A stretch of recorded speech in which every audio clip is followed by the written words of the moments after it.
Thank you for coming. Thank you for coming here tonight. And what we'd like to do before we even get started, I want to thank everybody. I'm John Rickenbach. I'm the Deputy Program Manager for the Water Reclamation Facility Project for the city. And before we even get started, just want to acknowledge that this was we really appreciate you being able to come out on such short notice. We felt that was very important. We know that when the City Council met just a couple of weeks ago with the Citizen Advisory Committee, we were talking about a new site, which we're going to discuss here tonight, which isn't completely new, but it's new in terms of the level of detail we're looking at it at the moment.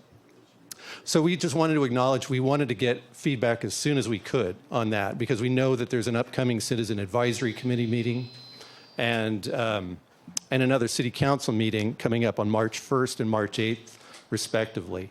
So with that, we'll circle back to that momentarily, but I just wanted to thank everybody for coming here tonight. And we're going to have plenty of opportunity for feedback. In general, it's going to be a lot of, we'll be informing you, but also we want your feedback. Just a few introductions to start with. We have Mike Nunley, the program manager for the effort here, sitting on the right side. We also have Debbie Rudd. She and I are going to really be tag teaming the presentation tonight. She's our outreach coordinator. And then, of course, key city staff.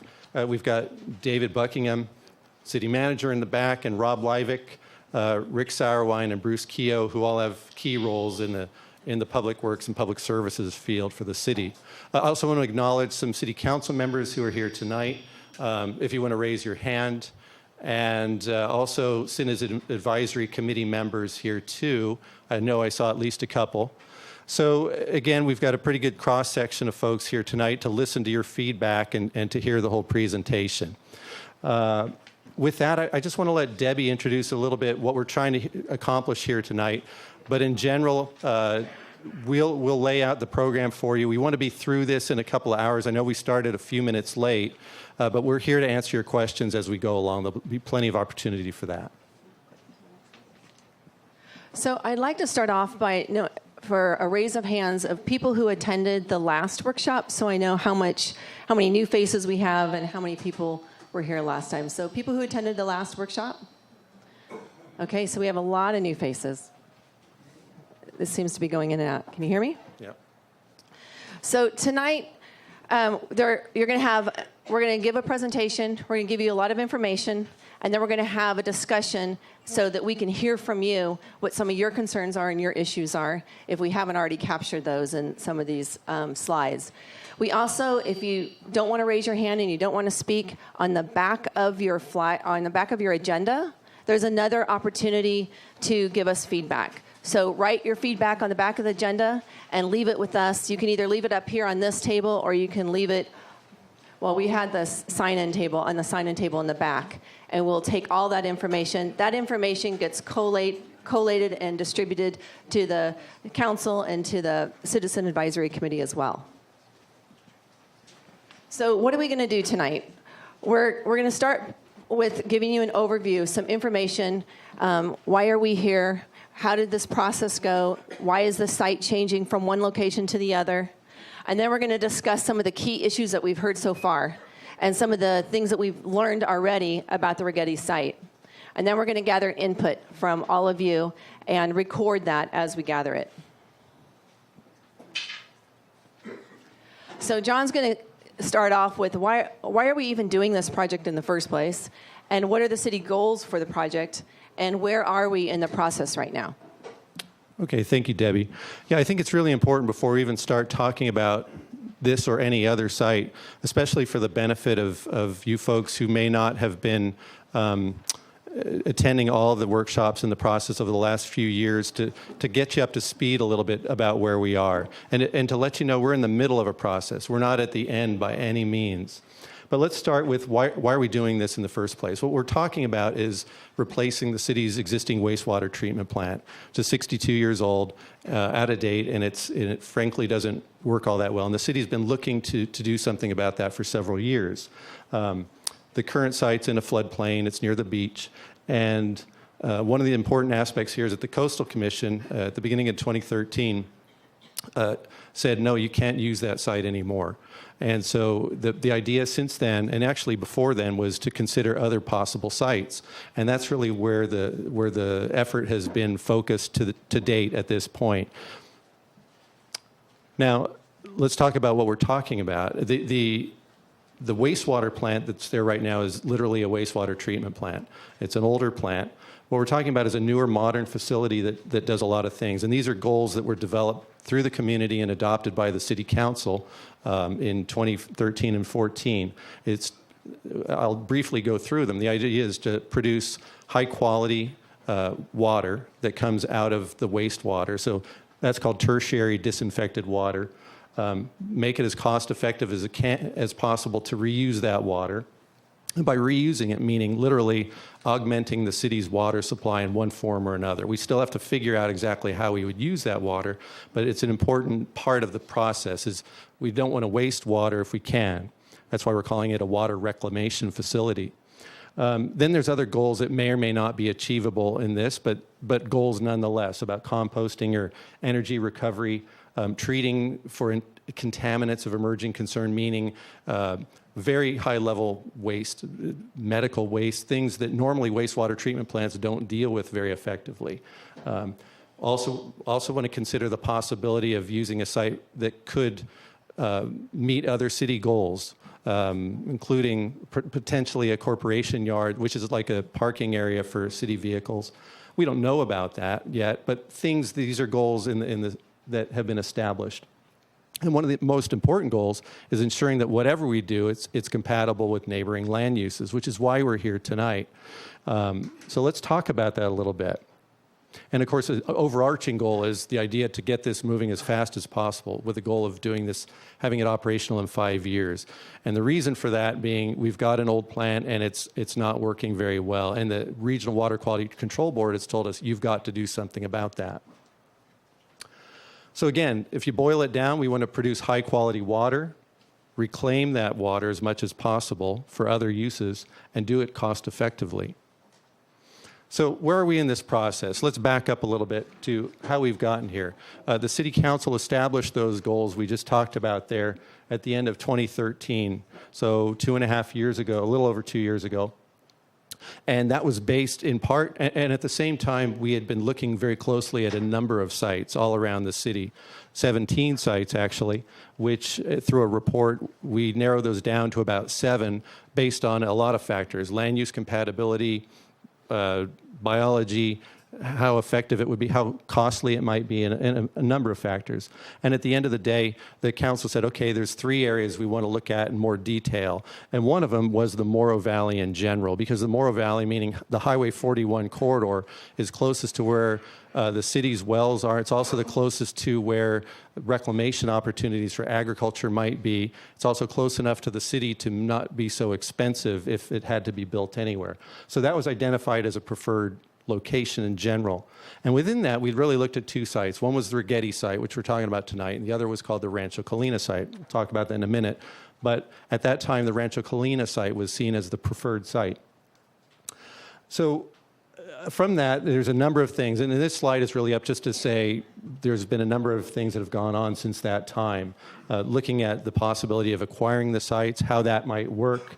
But ultimately, the council had directed us to look a little deeper into those sites to find out technically if there are key issues, biology, cultural resources, hydrogeology, the geotechnical, meaning the ground, is how feasible is it to actually build at that location, and also the property ownership potential of acquiring any site in the valley there.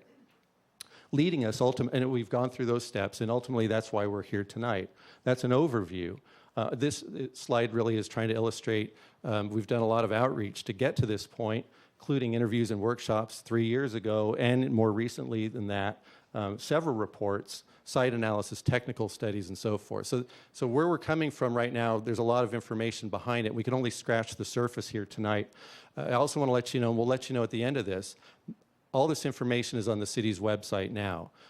Some of you, I'm sure, have seen some of that. We'll show you the website and all the contact information at the end of this, but to let you know, we do have the information that supports anything that we're talking about here available for everybody. So let's talk about the Righetti Site and what we do know and why we're talking about it now. Now, the Righetti Site, we took, I think everybody here has a general familiarity with where it is, but we'll have maps to show you in a moment. But obviously it's the site that, it's a 250-acre site on 41, just outside the city limits, on the north side of 41 as you leave town. And that site has been looked at in one form or another for about 5 years. That site was considered in an earlier report when there was an effort to try to upgrade the existing wastewater site. And at that time, it wasn't carried any further because the city made an effort to try to stay at the current site. But when the Coastal Commission said that's not possible, it went back into the mix of trying to figure out whether that site or any other site was technically feasible. What was interesting, the Coastal Commission did offer an opinion that that site had some potential. It's one reason we're looking at it today. As I mentioned, we've been studying that as a couple of the possible sites in the Morrow Valley and performed several technical studies over the past few months to look at things in greater detail. And out of all this, we did an updated version of a comparison using the same criteria we had before based on the new information we have. This I should have shown you in a minute ago. So these are the sites we're talking about in the Morrow Valley. The Righetti site being the closer one. It's roughly comparable in size to the Rancho Colina site, adjacent to one another.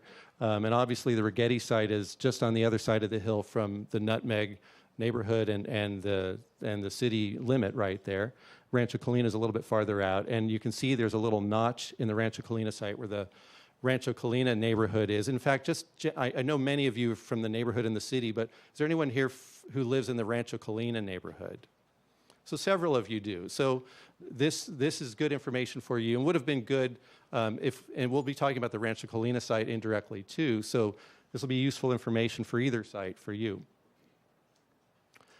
So let's talk about why we're here and how we got to the site, moving, technically speaking, from Rancho Colina to Righetti. And let's keep in mind also, no site has been selected yet. What we're talking about here is technical information that's used to inform the Citizen Advisory Committee and the City Council as they make a selection that's going to allow us to move forward one way or another. Back in 2014, we looked at both these sites closely. Rancho Colina ranked higher because we had a property owner that was receptive to working with us to acquire the needed area. Of course, it's in the valley, so closer to reclamation opportunities.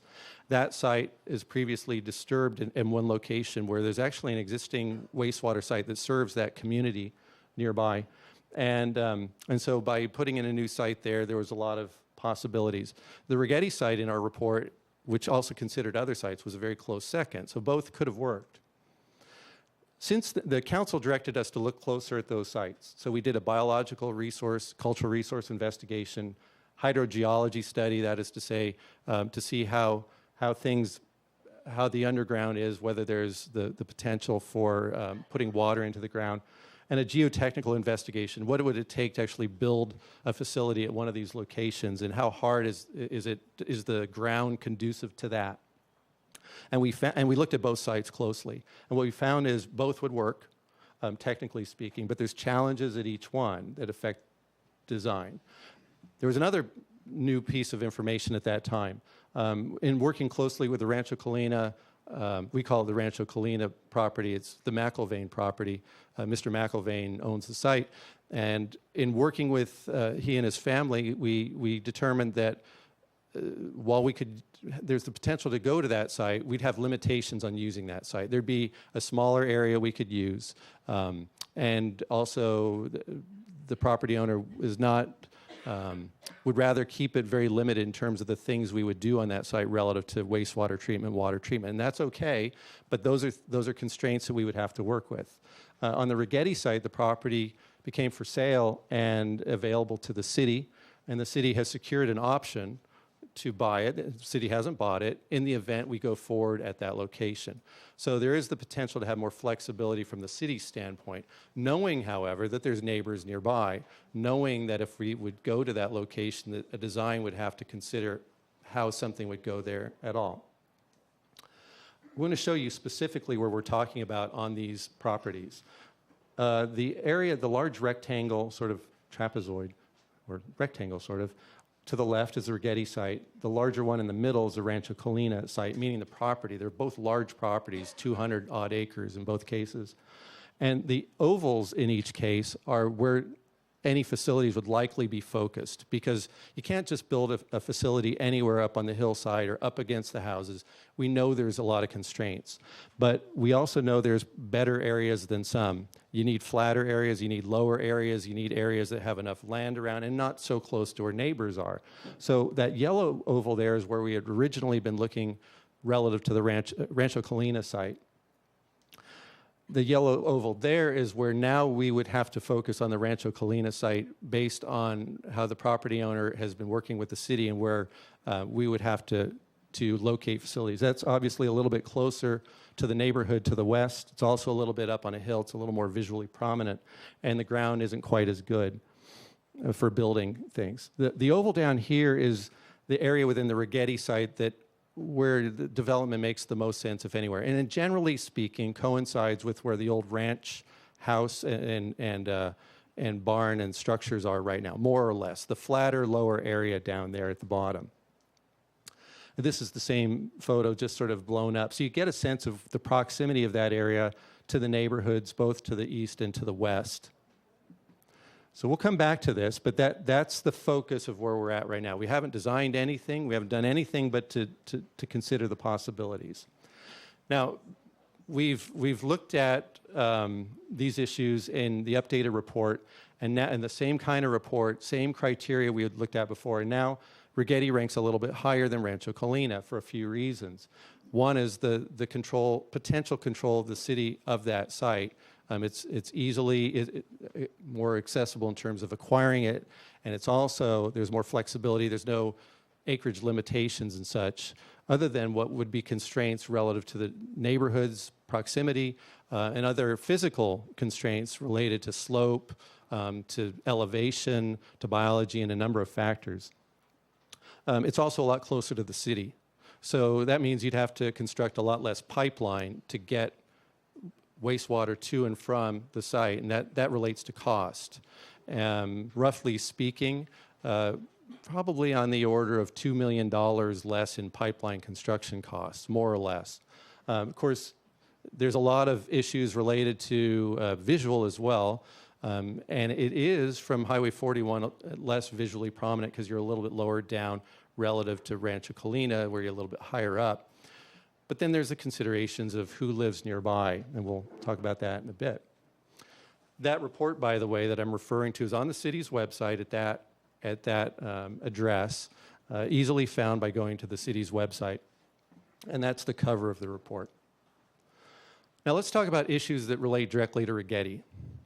First of all, you need to understand that whatever site we look at, there would be an environmental impact report first before anything would happen. And an environmental impact report has to look at lots of issues, probably a lot more issues than even many people in the room are even concerned about, but including all the ones you'd be concerned about. That would be everything from visual, yes, agriculture, air quality, biology, cultural resources, geology, various hazards, hydrology, land use, recreation, noise, traffic, utilities, the cumulative impacts of building this relative to a bunch of other things that might be built, whether there'd be growth-inducing impacts by building this at all. The last one, environmental justice, what that means, is this really the best site from an overall community equity? Does it make sense? Is it the fairest site to do? These are all things that would have to be looked at within the environmental impact report, which has not been started yet. We can't start that till we focus on a site one way or another. We also know there are several of these issues have been a real focus of the community. And we know that both from our own reports and from feedback we've gotten from many of you in earlier workshops, or even more recently than that in the last couple of weeks, obviously. Visual, odors, traffic and access. We know there's a lot of concerns about what happens in the neighborhood, where the traffic comes from or goes to, noise, the cost of this, impacts to ratepayers, what really should be done on this site, what effects on property values. We're going to talk about all these in a minute. I'm going to let Debbie, though, talk a little bit about visual impacts because we've gotten into some detail about this. So one of the questions.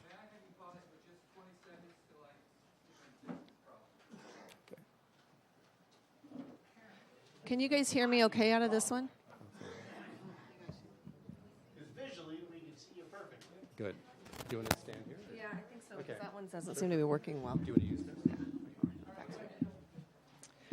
Okay, so we've heard the question, what is this facility going to look like? Is it going to look like the facility today? And we want to say, no, it's not going to look anything like our facility that we have today in Morro Bay. It's going to look different. So I thought I'd start by saying, let's look at some other communities and how they've handled it. This is an image of a community in Oxnard, a facility in Oxnard. They chose for their community to do more contemporary architecture. A lot of green architecture and a lot of water integrated into the facility. This is a facility in Thousand Oaks. They took a little bit more of an industrial approach, but they did include a wetland that could be used for educational purposes. This is a facility in Santa Paula. Again, they incorporated a water feature. That was something their community wanted. And this is a community, this is the Brighton treatment plant in Washington. And what's interesting there is they had public art that was educational public art that they incorporated as part of this, wetland education as part of their facility, as well as meeting rooms for education. This is another facility up north where they incorporated a lot of public art, both on the ground, walkways. They incorporated educational exhibits, both indoor educational exhibits and outdoor educational exhibits. So we haven't decided what it's going to look like in Morro Bay and what the right vernacular is, but we did have a public workshop, and at that public workshop, we asked the community what they thought, and we did a visual preference survey where everybody got a remote, and we went through slides of different architecture, and people gave us an indication of what they thought would be appropriate for Morro Bay. For those people that were actually in the neighborhood that shows what it looked like, Some of them, yes. a percentage was what? Now, why were you invited? John, I think the next slide, this is your slide. I mean, I don't care what it looks like. I don't want it in my backyard. So we're going to talk about visual, and then we're going to go to some of the other issues that you want to talk about. Yeah, I think there's. Yeah, we're gonna get to each of the key issues, but the way I think it's going to be best focused is if we go one issue at a time. Let's start with visual. We're going to go through odors. We're going to go through traffic. We're going to talk about all these one at a time, so we can really focus and get your feedback on all of these. We're going to talk about that as well. Yeah. So let's talk about what we know about the site relative to where people live and the site. As we showed on the last graphic, the focus area is at the lower end, and if we look at that focus area, and that's a very generic area, that blob shows about 18 acres. We may not need that much. We may need less than that. But we just wanted to show conceptually where we may need a lot less than that. But we want to show conceptually where development is the most suitable. But if you put it there, where do people live relative to that? Well, along Highway 41, that if you're driving down 41, it's probably about a quarter mile, a little less than a quarter mile where you'd actually see that. That's from 41. The nearest homes, the ones along Ponderosa, the closest ones are probably 900 feet away, more or less. As you move up the hill up Nutmeg, the distance ranges from about 1,000 to about 2,200 feet as you go higher up the hill. So that's the linear distance to the site right there. To the sewer plant. That's correct. That's correct. If you So, annex the property and sell it to developers, and they build homes or condominiums, which will help you pay for the property. there's a lot. We'll talk about the options and things that might occur on the site and the effect of that if relative to some of these other issues as well. But let me hold that thought for a second. Now, as far as the actual, who can see the site right now? The people who can see the site, and this is visual, we're not talking about odors, we'll talk about that in a moment. There are a few homes at the top as you go up Nutmeg that overlook, looking down to the site. There's a handful that can see that. And I know there are a handful. We're aware of that. We're aware of that. Is that the site? Looking at the site and or the plant. Now, by the site, we're talking about down the area, the lower area in general. Yep. But there's a handful. If you actually, because there's a ridge line where many people who, for example, if you live on the other side of Nutmeg or even farther down the hill, you can't see over the ridge line to see down to the other side. What about night lights? We'll talk about that in a moment. And the city yard and all the other things. So we'll hit on these topics in a minute. In fact, we want that feedback once we do a little discussion of what we know at this point. Relative to the Rancho Colina neighborhood, there's a ridge line to the east that blocks the Righetti Site from views to any of the homes in that neighborhood. So you actually can't see to where this would be if you lived in the Rancho Colina neighborhood. Now, lighting. The question came up about lighting and night lights. Now, the design hasn't occurred, but the idea is we know that there's prescriptive things we want to do. We know that night lighting is a big deal. We know that lighting that would be, if there's any lighting, it would have to be downward directed and shielded in such a way to avoid off-site spillage. And also, we understand the night lighting is a big deal. It's a dark area, and we want to try to preserve that as much as possible. So that's why we, for example, looked at some of the architectural issues in our workshop last fall in some detail, because these are issues that we got feedback on and want to make sure that those are dealt with and incorporated into the facility master plan that would go into designing this. Debbie, do you want to talk through some of these? Sure. Okay. So at our last workshop, one of the things that came up was people were very concerned about the view from Highway 41. So what the next few slides are, I'm going to need you to click it, are just going to walk you through starting going towards the rock. The site would actually be where this orange arrow is. So at the beginning, it would be buffered a little bit by a berm. Now you start to see the barn, and that's located in the lower valley. As you go forward, it's behind this tree. And when you get to this point, you'd be able to see that whole site if there weren't any landscaping or berming to buffer that. When you turn back the other direction, the site is buffered by a berm here. And as you go forward, you start to see the barn and the existing farmhouse, and the Rancho Colina is on the other side of that ridge. Now, if you turn around and you look back towards Nutmeg and the homes on the tree streets, you can see that there are some homes here and here that would see, it looks like from this photo anyway, that you'd be able to see that site from there.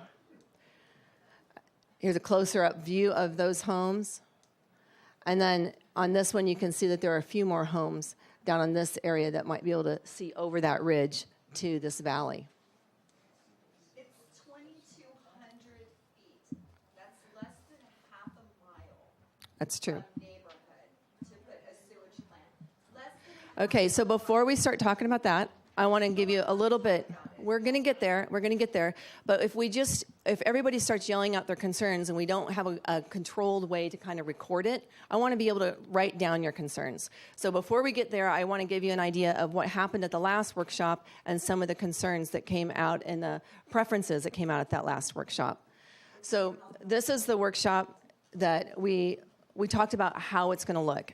And I think if you're going to be looking at the site, people were concerned about how it would look if you are looking at the site.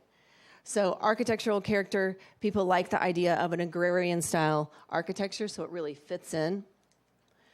People also like the idea of a bermed-style architecture where you have grass on the roof, and it really blends into the hillside. So if you're looking down on that, it kind of disappears. It's another berm-style architecture. This one also got high votes, and it's agrarian style, but it's a contemporary version, kind of whimsical contemporary version of agrarian. And in the foreground, you can see there's lots of water and landscaping. Green building practices got a lot of interest in green roofs. There's actually a facility up north where they put turf on the roof. They have, or it wasn't turf, but some kind of green on the roof. So when you look down on the site, you don't see a bunch of roofs, but you see green. And then planting the frontage with avocado trees was also a popular vote at the last workshop. And berming, if we do some berming to buffer views with landscaping on that berm, that was another high priority. So I think this is where we're going to start asking for your feedback. The first one is visual. Then we're going to move into odor. We're going to move into neighborhood compatibility, and we're going to list these, and we're going to record your comments so that we can get all of these. So what I'd like to ask is that John is going to have a microphone. You can either come up here or John can walk a microphone to you, and I'll try to repeat anything if people can't hear what the suggestions are. So what we've heard so far is views from Highway 41 are very important to the community. Views from adjacent properties are very important to the community. Adjacent or the architectural style of the building is important. People want it to look good. People want, as you drive in Highway 41 into Morro Bay, that it's you're getting good architecture or screened architecture. Light pollution and preserving the night sky is also very important. So with visual, if we can kind of categorize, what are some other ideas or concerns? Is there anything that we haven't captured yet with visual? Yes? Well, this being the camel's nose under the tent to allow urban sprawl to start to, move out of the city. So urban sprawl. Yeah. And your concern is that visually, because we're talking about visual, that you'd end up with more development. More development. The cities, as they get this property, that now it's going to be annexed, most likely, and the incentive monetarily to sell off part of it to a developer and allow sprawl to occur. Another idea, Right here. James? Well, Highway 41 there is the entrance to the city. It's also the entrance to our neighborhood. Given days, traffic is pretty heavy, especially on the weekend when the weather's good. It's a major entry into our city from Atascadero, Paso Robles, Bakersfield, Fresno, and all that traffic, okay? Now we have a little tiny road up there, 2-lane road, and I'm sure, we'll widen it there. But you're going to affect the appearance of the whole entry to the city. Okay. We so depend kind of the on- gateway to the city. Preserve the gateway to the city. We depend on tourists, and we don't have any industry here, and we better have a nice-looking town when the people come into it, so they want to stay. So preserve aesthetically. Hi, my name is Donna, and I live on Nutmeg, and I believe my house, as well as a few other neighbors that are here, are some of the 10, and so I would request certainly that, well, first of all, I would rather have it not obviously in our backyard, but if it was to, no other possibility and end up being there, certainly I wouldn't. I look out right now, it's all natural grass and fields and wildflowers. I certainly wouldn't want to have it annexed and have a street behind us. We would certainly move, not to mention the property cost decreasing value, but that's, I know, another subject. But to just concentrate on, might only be 10 houses, but still, that we picked these houses for a reason, and so I would want very tall trees to be to buffer the view, buffer so that none of those 10 houses or something, But you said that definitely, even though if it's only a handful of houses, who wants to look at a sewer plant in your backyard? Okay, thank you. Thank you. Come I don't think there's a person here tonight that wants that located on Highway 41. I'd like to know what happened to your, yeah,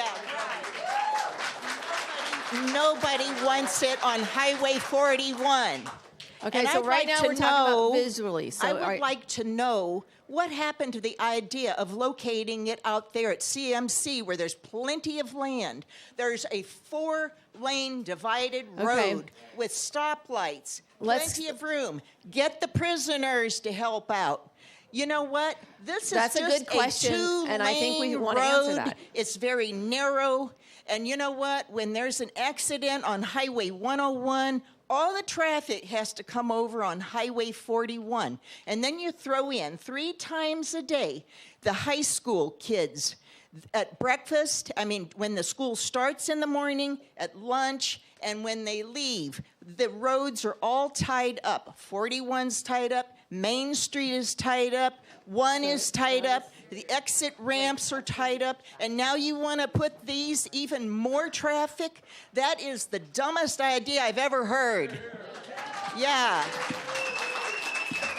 It's already congested, and you want to put more I do want to talk congestion about on there. traffic. I do want to talk about traffic. Yeah, I want to talk that about needs congestion. to be addressed. And why in the world did you abandon the site out there near and the prison? let us answer that too. But Okay. before we get to answering all the questions and doing that, does anyone else have anything to say Wait, about I visual? have another thing to tell you. I drove out to look at this so-called site you want to go with. It's not flat at all. It's got hills. Where are you going to put the trucks? Up on the hillsides? There's So not visually, enough that could be a room. visual. It's not flat enough. Not flat enough. No, it's not flat enough. I looked at it. Out at the prison, there's plenty of room. Put it out there. And you know what? You need to be concerned about the safety of people trying to pull out of Miners and making a left turn. They'll never be able to pull out of Miners. They'll never be able to pull out of the hotel there, or the liquor store, or the RV park. The traffic is just going to be insane. Okay, so we're going to get to traffic, and we can't. If everybody Yeah, takes wait a second. this much time, we're never going to get through this tonight. You know what? You need to change your ideas about Highway 41, and then you will make some progress, because nobody here wants it there. Okay. Thank you. Are there any more visual? Yeah, I have a comment. And this kind of solves all our problems. Why don't we keep the plant at the existing site and just raise it above the floodplain? Why don't we raise and upgrade the existing plant? Just keep it where it is. There's Let's- enough room for a park, a green What belt. I'm going to do is I'm going to ask you, Mike, if you could just start listing. Let's not start answering questions yet, but list these questions that we need to answer. One is, why don't we keep it at the existing plant and raise the site? Another one is, why not CMC? And so when we get through this exercise, I'll come back to those questions and answer those questions. We for can you. upgrade the existing plant and just raise the elevation of it. And then also, why not the Tri-W site? Okay. Okay, let's stay focused. Is there anything else with visual that you guys want to add to this list before we move on to odor or traffic or the next one? I'll take your word for the fact that only 10 homes are going to see this site. I'm going to take your word for it that only 10 homes supposedly are going to see the site because it's ground level. But now when you raise the buildings, how many more homes are going to see that site? Good question. I mean, are you going to raise? Are you going the building So going to be 40 feet the high? question is, will more homes see it if the site gets raised? Not more. Not will. How many more? How many more? Yes, over here. You've been talking about putting the plant in. You're also talking about the city yard. Where are all those trucks going to get parked, and what are they going to look like to everybody? And what kind of trucks? Like garbage trucks? So How much noise? So his question was, we're talking about the water reclamation facility, but we're also, the idea has been thrown out, what about relocating the courtyard there as well? So for visually, it would be, how is the courtyard visually going to look as well? And then under traffic, you would ask, where are they going to park? Traffic and noise. And What are they going to sound like every time the trucks back up? yes? Okay. I can see you developing the 8 to 12 acres and making it beautiful and pleasant, but the city's taking 250 acres there. What are they going to do with the rest of that? That's a And good, that's my put that on concern the is, visual. or I've got a lot of concerns, but what about the other 240 acres? What's the city plan with that? And where are we Do you going have with a, this? okay, let me ask you this. Today would be a good idea if you have a feeling of how you would like that to be used. Leave it as is, or offset your costs, or The cows were nice. They kept the weeds down and fire prevention, and they were Cows. good neighbors. anything else on visual? Since the microphone's right here, let's get a couple people over here. We'll come around. Pardon my voice, I have a cold. I get the feeling I'm the only one that missed all these community meetings. In terms of the light pollution, how much lighting is there? It's kind of hard. It's like if it was a 50-watt bulb, nobody would care. Or is it going to be tons and tons of lights? How much? Mike, since it's a question about visual, do you want to go ahead and answer that? Sure, I'll go ahead and take a shot at that. So in terms of lighting, one of the directions we're going in with a lot of these treatment processes is a lot of the treatment processes will be indoors. So the concept that at night that you're going to have a lot of lights like you would in a normal industrial facility, you're probably not going to see a whole lot of light. The operators are generally going to be working inside of buildings or inside of structures. So it'll really be lighting just to light access between facilities and that sort of thing. The light's going to be focused down. It's not going to be like being next to a high school or something like that. So, but that's part of what we can analyze and show you through visual simulations. So really what happens is if the council selects a preferred site, then the next year really is spent working through those issues, answering questions, trying to design as many of those, what we call the mitigation measures, into that project from the start as we can. Try to address all that, answer questions, and give you examples of what things will look like. But you've already bought the property by then. Not in a year. No, not in a year. So it's, and you know, I might ask if Rob Leivick's here, I might ask Rob to kind of jump in and give us the specifics on the option. So we have an option to purchase a property. So we have 180 days to basically decide whether we want to move forward with it. And then we have an additional 400 days after that to complete the environmental review before we have to commit to purchasing the property. So we have 580 days before we have to purchase the property. We just have it secured so they can't sell it to somebody else before we make that decision. At what price? It's the appraisal will be starting in about 2 weeks. The city cannot pay basically more than the appraised price. Yeah, but do you have any idea at all what that price would be? I think it was appraised a couple of years ago for around $2 million. 2.4? Can I say something? All right, here's the microphone. Give it to John behind you. Okay, I'll take it.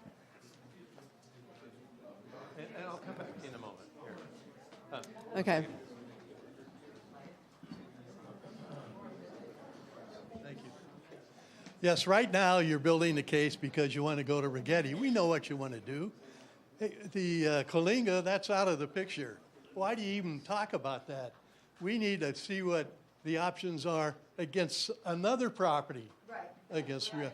And the Tri-W, as far as if Mr. Martin's here tonight, he has an awful lot of information on it, and I think you do too.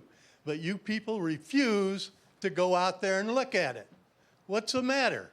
And quit pushing us by having short lead times and, oh, yeah, in 180 days we got to do this and we got to do that. You set those, we didn't. And why are you asking us about this project now? What about the first meeting you had on Nutmeg? I didn't hear one word about that. And I watch a lot of Channel 20. Are there any other? Okay, let's go on to the next topic, which is odor. Is there anything else on visual? We had one more. Okay. He was waiting patiently in the back. I have a real concern with the nighttime operation, especially if it's a corporate yard and both. Okay, can you guys respect this gentleman here? He's trying to give his comments too. Yeah, I have a real concern with the nighttime operations of a corporation yard, both the truck traffic, the lights, and then also the noise that's going to entail there. So I don't think an agricultural site should be used for a corporation yard. So night. You can suggest we can get to other questions. Okay, why don't we move on to odor? What are some comments that you have on odor? Well, I think we have. Okay. So before we move on, we're going to answer some of these questions that just came up. I think, did we have any more on visual? Okay. I thought we had a couple more on visual. Yeah, just keep going right there. I thought we had a couple more on visual. Do we want to hear any more? Or do we want to move on? Yeah. Are these two visual comments or? I think this gentleman had did you have visual? Okay. Got a couple more. I just had a comment. Sure. To whom it concerns, in regards to the sewer plant proposed for the Righetti Ranch site, which is behind our home, I'm pretty sure the decision has already been made, no matter what is said here tonight. Much as the same when you offered to listen to public opinion for building permit fee hikes, but still went ahead and hiked the rates. In exchange for losing our property value of our largest investment, I request in consideration of a permanent green belt for the project site extending to the homes lining the property site. Also, please consider the planting of many trees surrounding the plant itself to help the odor and help any toxins put in the air from this plant. The wind is relentless in this canyon, often straight towards the homes of the property line of the ranch. The Dalton family from 694 and 696 Ponderosa. Thank you. I think Tina had one.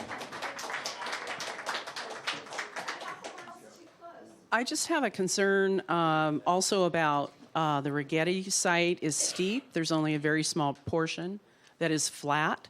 That means millions of cubic yards of dirt will have to be moved to build a sewage treatment facility, courtyard desal plant, regional facility, and everything you want to build there. By moving millions of cubic yards of dirt, you will be destabilizing the toe of the ridge that holds up the west ridge of the Righetti site that all the homes sit on in the Morro del Mar tract.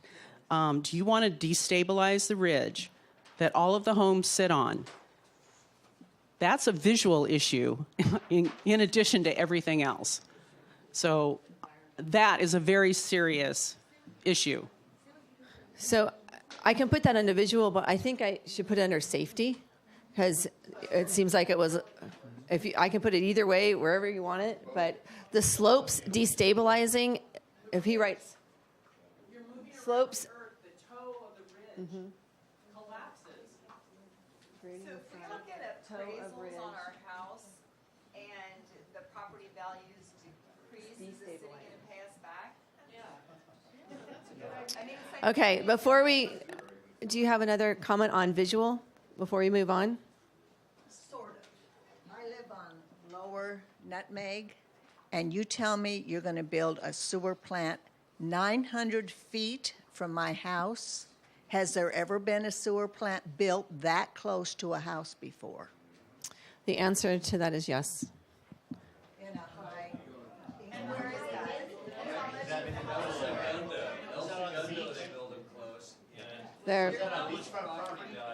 There are a number of wastewater treatment plants that have homes built right near them, and yeah, they're. I mean, there's a long list, and if that's one of the questions, I mean, maybe we could create a list of places that people could do some research. Scotts Valley comes to mind. San Luis Obispo comes to mind. I do not live in Morro Bay. No. Great. That's perfect. Well, don't you think? But if I did live in Morro Bay, wouldn't I be accused of pushing it to you and not to my house? So it's. 900 feet from a sewage plant? I do not. 900 feet is yours? Okay, so let's. Do you want it? We don't. Find someplace else to put it. Okay, I hear you loud and clear, but let's get through this workshop so that we can get everybody's comments listed. You guys don't listen anyway. Okay. Okay, first of all, what I'd like to do is first acknowledge we get there's a high level of concern. We do get that. We understand that. We've got a sense of it. We're writing a lot of specific things down, and this is not going to be ignored. I can tell you that with absolute certainty, not going to be ignored. We have to consider all this.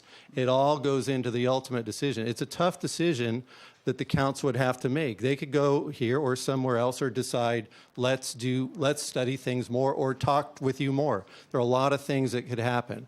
We're not there yet, but the point is that's why we're doing this workshop, so we can understand what the level of concern is. And I think we understand the level of concern. What I do want to do, since I know, where's the clicker?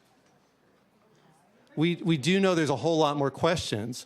There's also a whole lot more topics. And I know we're going to circle back to some of these. And we want to talk a little bit about odors right now. That relates to visual.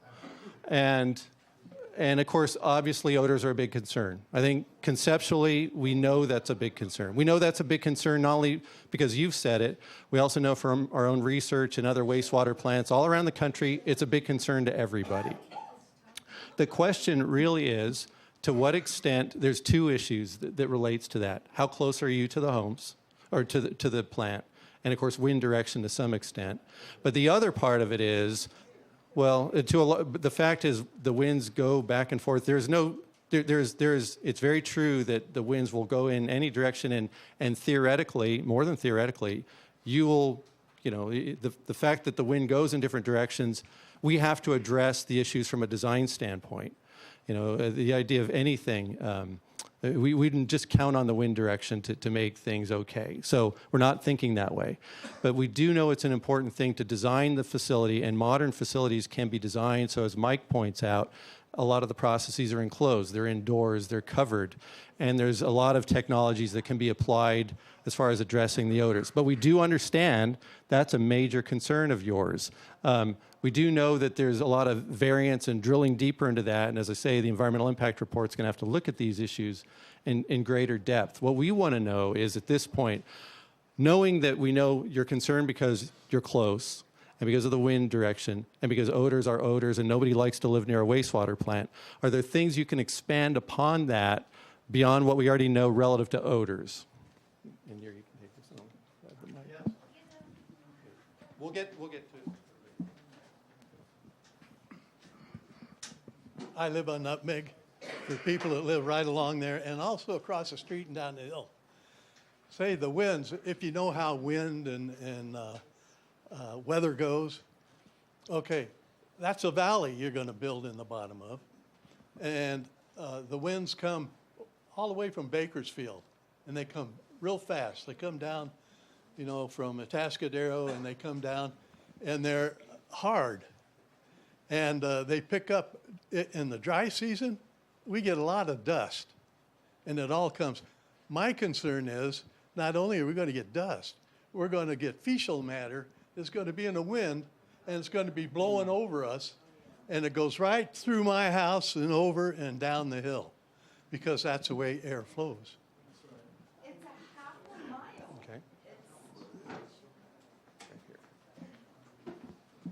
mile. Okay. I'm curious, so procedures you've got for controlling odor is you can build a roof over the thing and seal it in so it doesn't get out. Disinfectant, is that one of the things you'll be doing? We can address in fact, Mike, since that relates directly. I missed the disinfection question. What are the procedures you've got to control odor? What are the What design features Okay, so the technologies that we're evaluating for this project. Can you guys hear him? Is the microphone on? Is the microphone on? Or is it?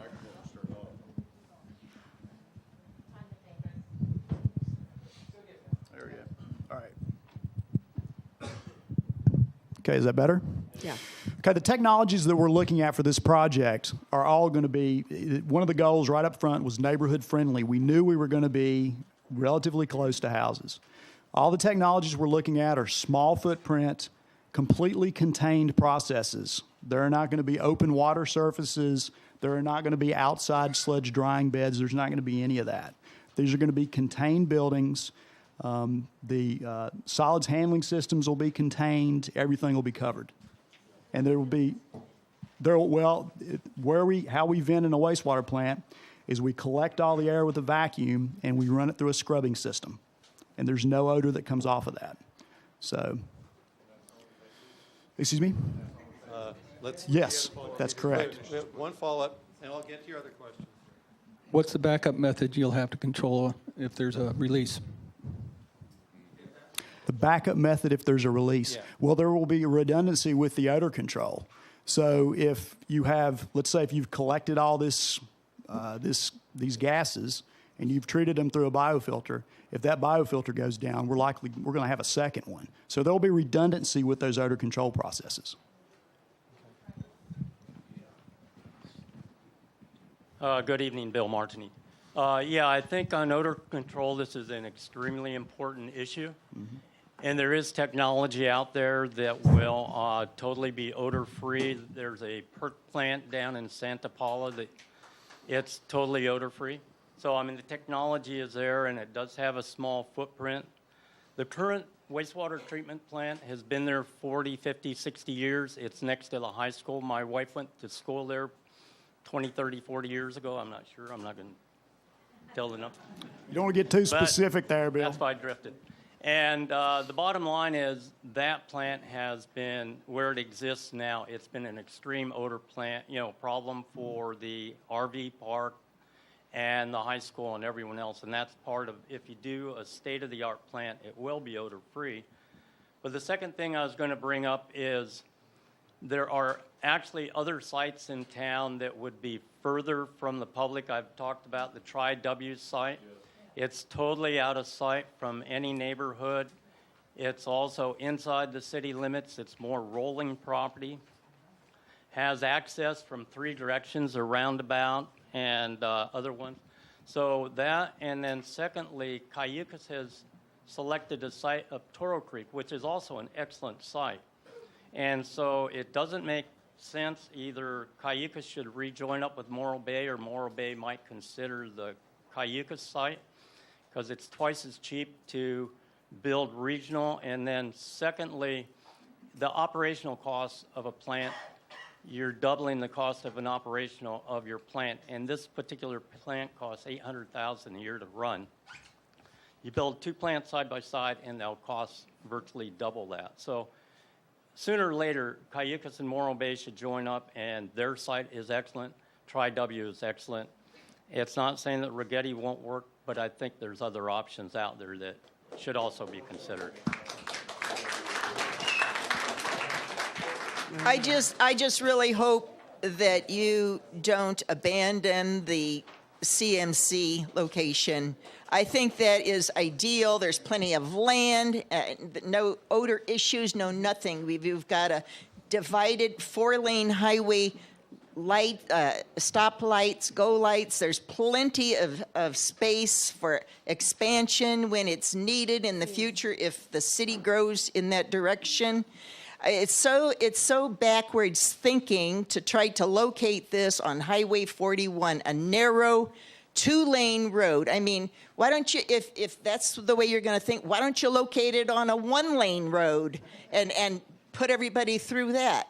It would just be too congested. There are bottlenecks there now, and it's very dangerous for people who want to go into the businesses there, miners turning in, turning out on the street there, Ironwood, very dangerous for people. I mean, I just hope and pray you change the location. You seem to be stuck right tonight on this location, and it's the dumbest thing I've ever heard.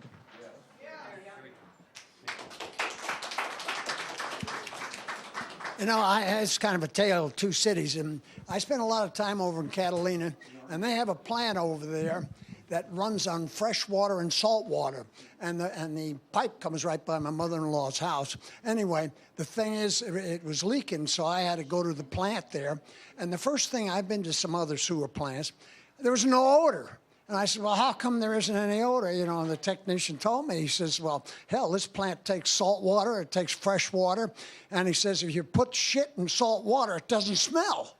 And, you know, leave no stone unturned. Hell, we could have a pump down there, up the hill, and you have a basin up there that holds it. Gravity feeds to all the houses, and the toilets over in Catalina are a hell of a lot cleaner than they are here, because we have bactericidal properties with salt water that you don't have with fresh.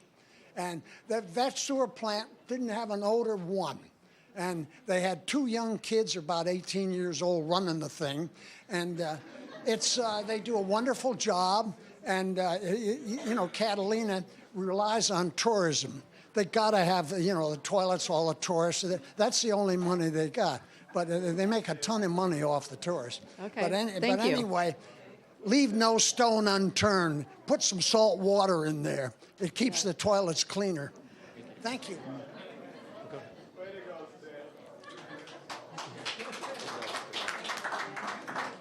I think mine is location / visual. And the reason we're here is because we're told that the 62-year-old plant is no longer functional, doesn't work.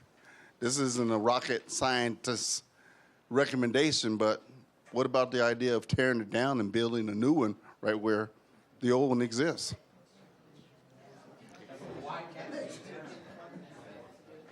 So we have that question written down, and we're going to answer that question. Do you want to do that now, John, or? Yeah, or you can answer. We'll figure it out. Okay, I came to one of the very first SUR workshops, and I haven't been to any intervening ones until tonight. But a major concern that was identified at that workshop was cost. And there's the inevitable odor produced by waste management. There are many days when the wind comes from the east, and because of the shape of the hills along Highway 41, the wind on those days is very strong, and the odors will be noticeable. I know you're talking about containing all the odors indoors. But during the treatment process, chemicals and particles are released into the air with the potential for causing illness in individuals who reside downwind from the facility. And my concern is that cost might prevent the complete containment that you're telling us is possible. Okay, so put that under odor. Okay. Her concern is cost or complete containment cost. You know, I'm a retired real estate broker, and it's just every single person in here that is in that neighborhood, if they go to sell their home, is going to legally have to disclose they are in close proximity, and it's going to affect. And we don't have to worry just about our viewpoint of what this is like. If a buyer comes in, it's their opinion that matters.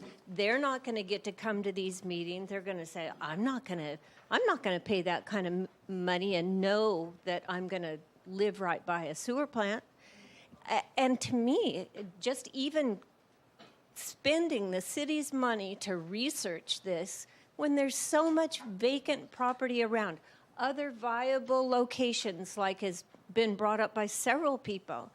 Why on earth? We are the taxpayers of this community. Why would you even consider it? Because even if we decide to sell, each and every one of us will legally have to disclose that we're in proximity, and every one of us will Okay, lose so money. why don't we we're going to take a step back, and I'd like, John, I'd like to, before we, so what I'd like to do is take a step back and a few workshops back and talk about the location and give you some information about some of the questions that you've asked. Why not the Tri-W site? Why not the CMC site? What are the pros and cons, and what led us to this site and let go of those sites? Yeah, and this is a worthwhile digression, because I think a theme that's coming up is, gosh, this is so close. Why are we even here? I alluded to it at the beginning of the discussion. We've been looking at sites in quite some detail since the middle of 2013. We did look at Tri-W site. We didn't look at all of the Tri-W site. That's a true statement. We did look at a piece of the Tri-W site. There's another piece that we didn't look at because it's already been planned for other purposes, including commercial. So we looked at that site. We looked at the Chevron site. We looked at the CMC site. We've even looked at not moving at all. And we looked at those in some detail at the beginning. The reason why, at a basic level, why we're looking at anything is because the idea of just raising the existing site out of the floodplain in its current location was rejected by the Coastal Commission. So the order from the Coastal Commission was, you have to look somewhere else. So That's not quite true. Because I was at that meeting there, sir, and it was declined by the Coastal Commission at the request of the mayor. well, Now, you ought to say that. it's true that the city concurred in that. That is true. Right. Okay. Okay, but one moment. But I just want to. I'll get to the questions here in a second. But I wanted to acknowledge that, and that's a fair statement that you make too. I'm not saying it isn't. So It was a fair one. It was a true statement. I'll call it a true statement. Good. Okay. Now, all that to say, we are under the directive to find another site. So we did look at 17 sites all around the area, a lot of sites, including CMC, including Tri-W, or at least a portion of Tri-W, including Chevron. They all have some potential. They all have a lot of constraints in one form or another. In the case of the CMC site, it's 9 miles away. That's a very costly direction. It's also operated by the State Department of Corrections, who doesn't have much interest in hooking up with the city of Morro Bay. That's what we learned. So that is a difficult one to try to go down that road. There's a lot of other reasons on that one. In the case of the Tri-W site, there is some potential there. There's no doubt about that. But one of the key issues, and I know a lot of people are talking about 41 is such a bad place to go, but 41 has a lot of advantages too, namely because this is a water reclamation facility. The city's wells are located in the Morro Valley. And not only that, there's agricultural potential. There is actual agriculture in the Morro Valley, both of which are potential solutions to the reclamation problem. That's one reason why there's a focus on 41. And relative to the Chevron site, that also has some distance relative to the city's existing wastewater collection system. So there's a cost issue relative to going there. So there's a lot of trade-offs, and what we're trying to do is find the balance based on what makes the most sense. Now, we're still in the position of evaluating sites, obviously. We're really focusing on Righetti tonight, but we just want you to understand how we've gotten to that point right here. Now, there's two questions I want to make sure I capture before we go on. We'll get to everybody's questions, but one here, Marla Jo, and then Tina after that. Thanks. Hi. Marla Jo Sadowski. I'm from North Morro Bay. And I think it would be, you started to touch on the reclaimed water. You mentioned it. But I think it's unfair for all of you to sit here and not realize the potential of $1 million a day, a million gallons a day of totally reclaimed water that we can use, we can sell, we can use it. No, the drought, our Morro Basin aquifer is contaminated to the point where it cannot be, our city water, we can't just pump it out of the wells and send it to you. It is so contaminated. One of the things it's contaminated with is nitrates, and we've done tests on the wells now, so there is sewage entering that. It will take a while to get that, a long time. I won't be alive by the time that is cleaned up, that water. But if we are reclaiming water and injecting it into those wells, into the aquifer, we have a better chance, our children have a better chance of a clean, fresh aquifer. The reason we're not at CMC is because, well, one of my reasons, core reasons, is if we send our sewage there, we lose our water. People, we pay for this water every day. We're paying. Our fees are going up. We will be reclaiming water, and it's what I would like a commitment from this team, the build team in Morro Bay, that we will have fully reclaimed water. Mr. Martini talked about PERC water.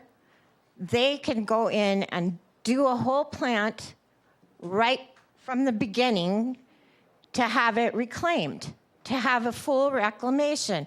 These people are talking about building something, and then a couple years later, we'll fix it and make it where it's, pure reclaimed water. And I think that's a big mistake. It costs more money. Everybody knows that. You do something and you don't do what you're really doing, then you're going to cost more money. And another thing is some of the people in the city, and I think this consulting firm uses the Los Osos wastewater treatment plant as a reference of how good that is. That's the most expensive per capita wastewater treatment plant in the United States, or close to it. I don't know. I haven't checked lately. But it's extremely expensive. And when we're talking about architecture and we're looking at this and this and that, I would like to be focused on what we need here, which is we need to collect our sewage, send it to a plant, treat it.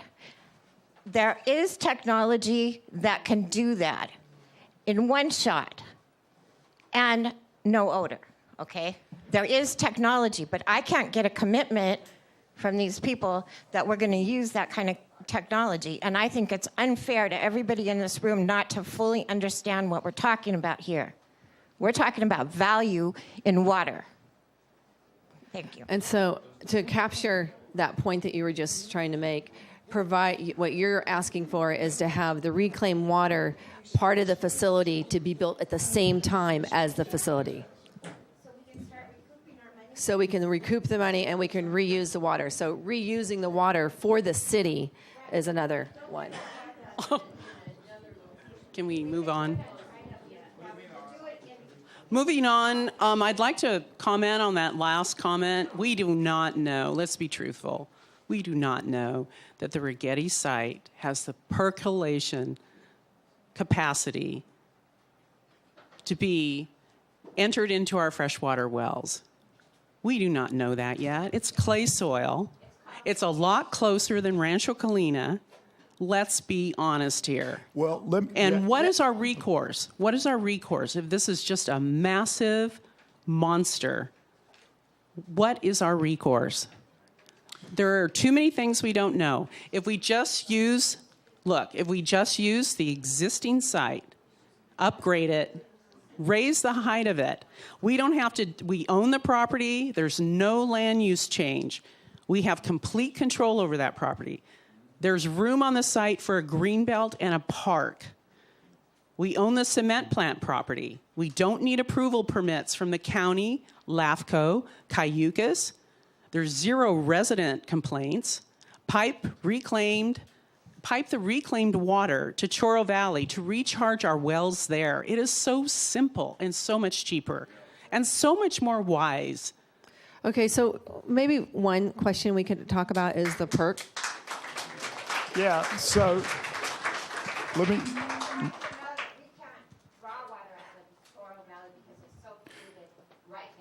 We can't draw water out of Morro Valley aquifer because it is so, we do, but we have to do desal and all this other treatment. Both of those aquifers are severely degraded. I'll tackle. Let's first talk about the first question. We are not proposing percolation on site at the Righetti property, nor were we proposing at Rancho Colina. The concept is both of those sites are located within the Morro Valley, and the city's wells and the water treatment plant that treats the water from those wells takes water from that Morro Valley aquifer. So that's the concept, is that we're closer to the city wells and we're right over that aquifer. at either one of these locations. So it's not that we're looking at on-site percolation really at either one of those sites. We're looking at it as we're closer to being able, having a good location for possible injection wells or for possibly sending water up Highway 41 to ag users.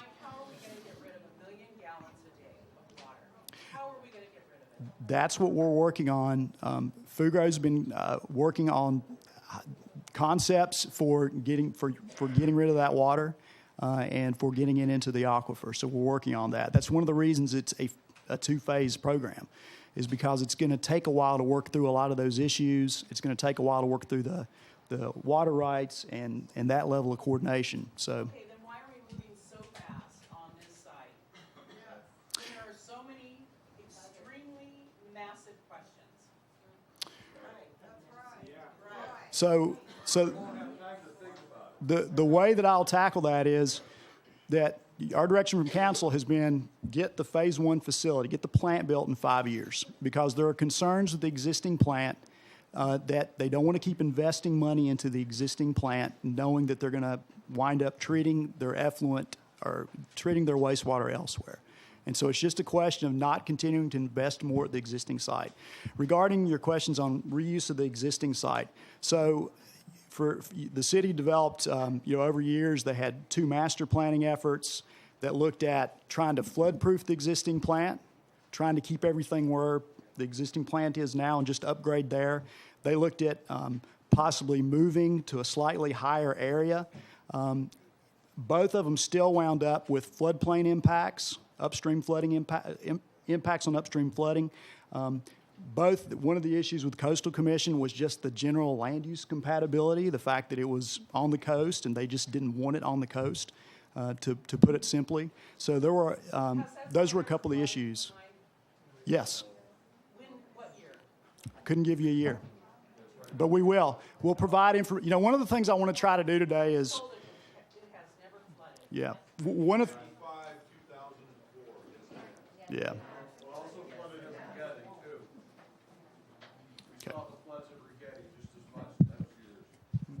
Now, one thing I just want to, from a time management perspective, I know there's still a lot of questions, and I know there's a few people who had their hands up.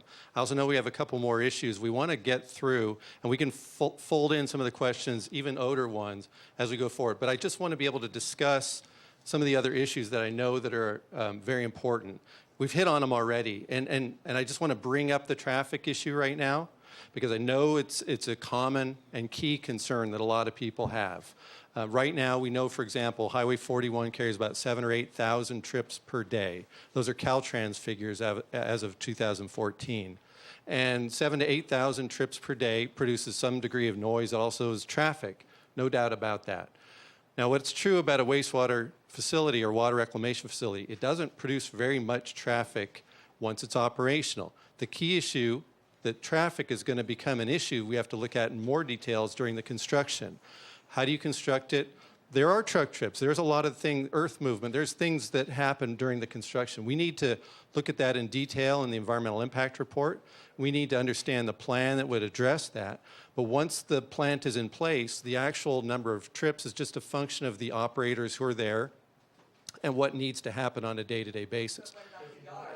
Now, people are bringing up Corporation Yard or other facilities. True statement. We need to also look at other facilities if we're going to be exploring those ideas. So I just want to acknowledge the fact that we know that there are traffic issues, not just related to the construction of the facility, the operation to some extent, and if there's a Corporation Yard or other facilities, we'd want to look at those as well. But we want to put it in the context of knowing there's 7,000 or 8,000 trips per day using that highway right now. That's half of what I want to acknowledge here. The other is people are concerned about traffic in the neighborhood. Fair question. And what we want to let you know is the access to, if we're going to go to the Righetti site, would be from 41, not through the neighborhood, not from Nutmeg, not from an extension through the neighborhood. There wouldn't be construction traffic through the neighborhood. If this is going to be built at this location, it would be road access from 41. That's an important thing, and obviously people are concerned about traffic on 41, and we get that. But we also want you to understand that we're not punching roads through the neighborhood to get a shortcut to the back way into the upper part of Righetti. That's not the concept here. So relative to traffic issues beyond what we just described here, and we know that, and we want to study these in the environmental impact report, are there other traffic-related issues we want to get on paper so we make sure we study those properly? And I'm going to start with this gentleman back here who had a question before.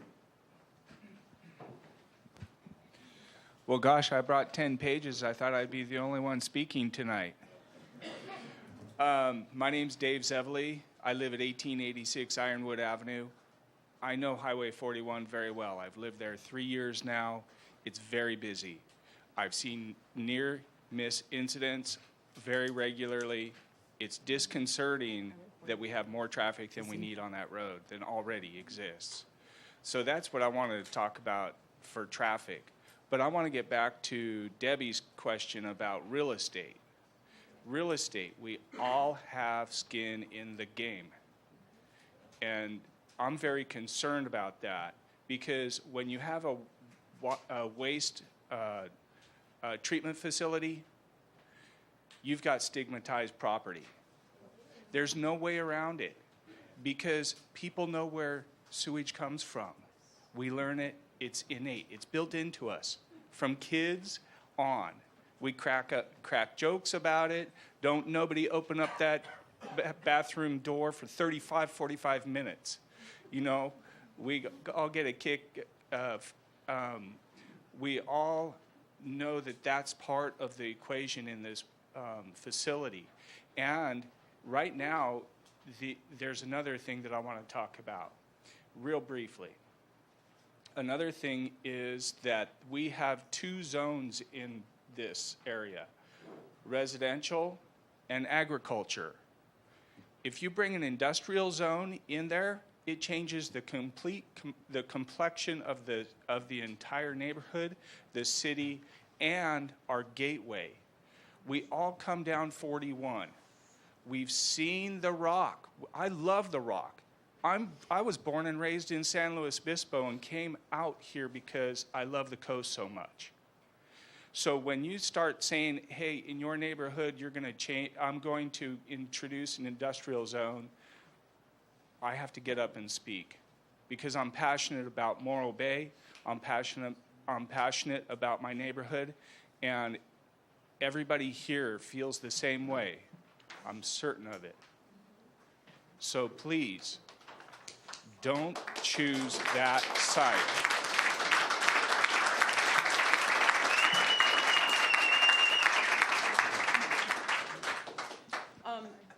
Yeah, everybody, when the speaker, you agree with the speaker, just hold your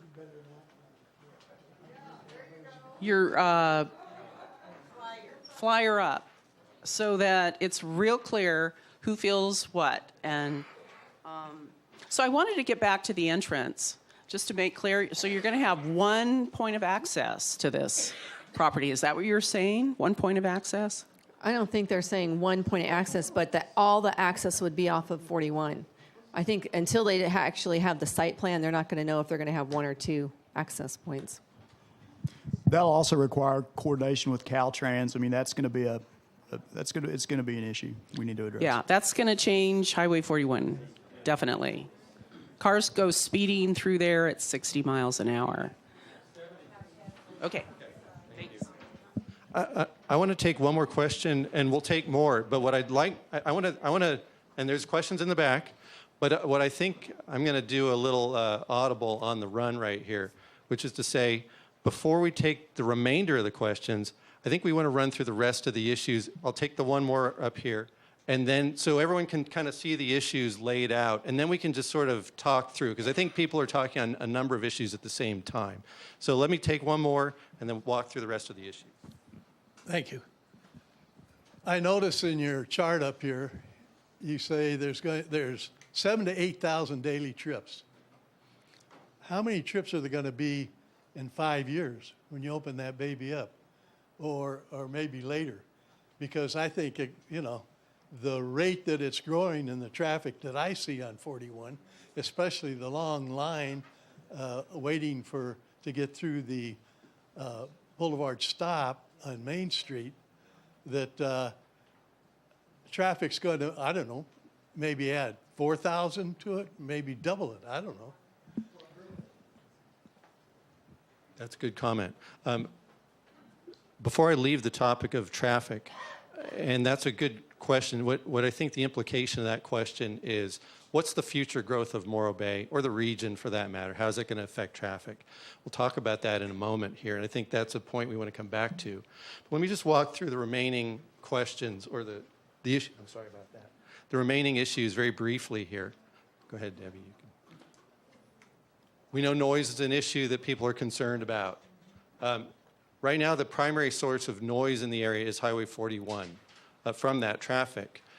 We know that from the city's general plan and the noise element in the general plan, we know where the contours lie. We also know that your neighborhood, if you live on Nutmeg or beyond, to some extent you're shielded from the highway traffic. But the primary source of noise is there. The primary source of noise actually in your neighborhood is also Highway 1, which you have the noise coming up the hill from that side as well. So that we want to put that in the context of what kind of noise does a wastewater facility, a water reclamation facility generate? I think the short answer is not very much, but that's something we need to study in the environmental impact report. But we do know that that's a concern of yours. The construction traffic, I think, is a legitimate thing we also have to talk about relative to noise, and the construction itself. Those are short term, that's true, but those are things we have to make sure we address in the design and mitigation for this. So let me hold the thoughts, hold the idea on noise. One moment here, Tina. I want to walk through the other issues. People are talking about property values. Big issue, huge, fundamental issue. We get that. And of course, one of the issues that's a little bit hard to answer those questions because the definitive research on that doesn't really exist. We know a lot of anecdotal research for sure. The point brought up in terms of real estate and buyers not desiring to live near wastewater plants, that's a real issue. Absolutely. Absolutely. So those are issues. We also know anecdotally there are cases, for example, in the city of Scotts Valley, where there's a wastewater facility literally in a neighborhood. I mean, not 900 feet away, I mean 50 feet away. And we know, Debbie, you might want to talk about the research that you know about that. John was asking me about that, and everybody kept saying, well, what about Scotts Valley? What about Scotts Valley? So look, Scotts Valley is up by Santa Cruz. Went on Google Earth and looked at where is this plant and how close are those homes. The closest home is about 25 feet from the building of the plant. So it gets pretty close. And then I looked at the housing prices in that area, and I'm not a realtor. I was just looking at, are the housing prices closer to the plant lower than the housing prices farther away from the plant? And they weren't. And then I called the realtor who was selling the house that was right next to the plant, and I said, can you tell me, I see that you're selling the house that's right next to the plant. What have you heard? And he said, I can just tell you that I sold the house in one day. I've had 3 offers, and nobody's mentioned the plant. I'm a real estate broker So, too, and I find out really, really hard to believe. well, do some research. Go on the website. I just did it this week. Go on the website, look at it. The point is, there isn't a lot of, we're hearing it both ways. That's not accurate. It's a disclosure.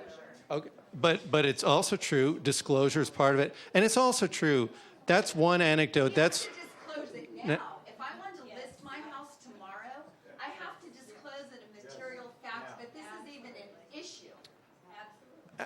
we understand these things. Remember, what we're trying to do here tonight is gather information, gather concerns. We understand there's a big concern about property values. We want to look into that more.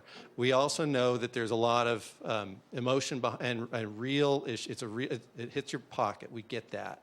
So, when are you going to start looking into it? So, well, let's talk about that for a second. You have up there no definitive research. Let's talk about when are we going to start looking into it? When are we going to start looking into all of this? I think we're at the beginning of that looking into question, and I think and that applies to many of these topics here. So, and I know there's a lot of questions. I just want to spend the next 5 minutes to go through a couple other issues before we get to those questions. So let's go back to property values in a moment, but let's go to the next one here. There's also cost issues, and we're talking about not just property values, but the actual cost of the facility. I know that's a concern we've heard. It's not just a neighborhood concern, it's a community-wide concern. And of course, a lot of that's going to be drilled down in the facility master plan for the facility, and a lot of that has to do with technology and timing and the technologies that are needed to address a lot of these issues. But I know that we all know that's a cost. And John, if I could jump in. Sure. Every workshop that we did prior, cost came out the number one issue for the city of Morro Bay. Did they live in our neighborhood? They did not, well, we weren't even talking about where it was being located, but they said they do want the city council to consider the cost. They don't want their rates to go up so high that they can't afford to live in Morro Bay. And then the last issue I have up here has to do with things people have been talking about, corporation yards and such. We don't know if it makes sense to do anything else on this or any other site. We do know that there are city adopted goals to consider the idea of corporation yard and other potential amenities. One thing you need to also understand, though, before there's any plan to put anything there or anywhere, there's got to be a lot of outreach on that first. Keep in mind that a corporation yard is not a wastewater facility. It's not really the same project. The only reason there's been talk about that is because there's a desire to consider if there is a site where city facilities would be located, such as a water reclamation facility, does it make sense from a cost or co-location standpoint to put other city facilities in a similar location? So there'd really be 2 or 3, whatever the different facilities might be, separate kinds of projects. But anything that would be considered wouldn't be something that, oh, by the way, we're going to put a corporation yard there. It's going to be, well, we'll look at the impacts of potentially considering these other facilities, whatever they might be, and then the council would have to make a determination based on public outreach and feedback whether it makes sense to do anything else. So that, and relative to the question of are there other things that could be considered on the site, one thing that I think has to also be wound backwards too, the site is for sale right now. It's in the county, and whoever buys it, whether it's the city or somebody else, it could be any number of kinds of things. There had been talk before of other kinds of facilities that might have brought a lot of traffic in. And there still could be, whether that's housing or some sort of, whatever the facilities might be. So whatever might happen also, I'm not trying to put it in terms of an either or, but I'm trying to put it in terms of there is the potential for things to happen there one way or another because the site is for sale. So those are all considerations as far as all that goes. Now, all that to say, I want to take a few questions. I think we're at about the point where we really should. Let's take a bunch of questions. And before I get to yours, sir, there was a woman back here who had her hand up for some time. So I think we could just go to other now. Oh, sorry. Just because some of these other communities were stupid enough to put wastewater plants 10 feet from their homes doesn't mean Morro Bay should be stupid and do that too. Now, also, I understand we are supposed to have state water. And someone just informed me that the city now wants to quit state water. If that's true, I think that's the dumbest thing I've ever heard. And I don't believe in drinking reclaimed sewer water myself. I never want to do that. I mean, you people don't know all the germs and the diseases that get flushed down through the pipes, and then you think you're going to clean it enough to ask us to drink it? You drink it because I'm not going to. I want state water to stay in our community. Not canceled. I heard you people in the city are going to cancel our state water. Please don't do that. That's going to be a step backwards. John, can you clarify that, please? Go ahead, Mike. You do that. Yeah, let me tackle that. So You'll be next. there are no plans for the city to abandon state water. But the issue is state water is very expensive. And the concept is the city could diversify their water supplies, diversify their water portfolio by using reclaimed water. It's done in communities all over the state, all over the country. There are different ways that you can reuse that water. You can reuse it for irrigation. You can use it for groundwater recharge. And those can all be ways to supplement your state water to provide some backup to it.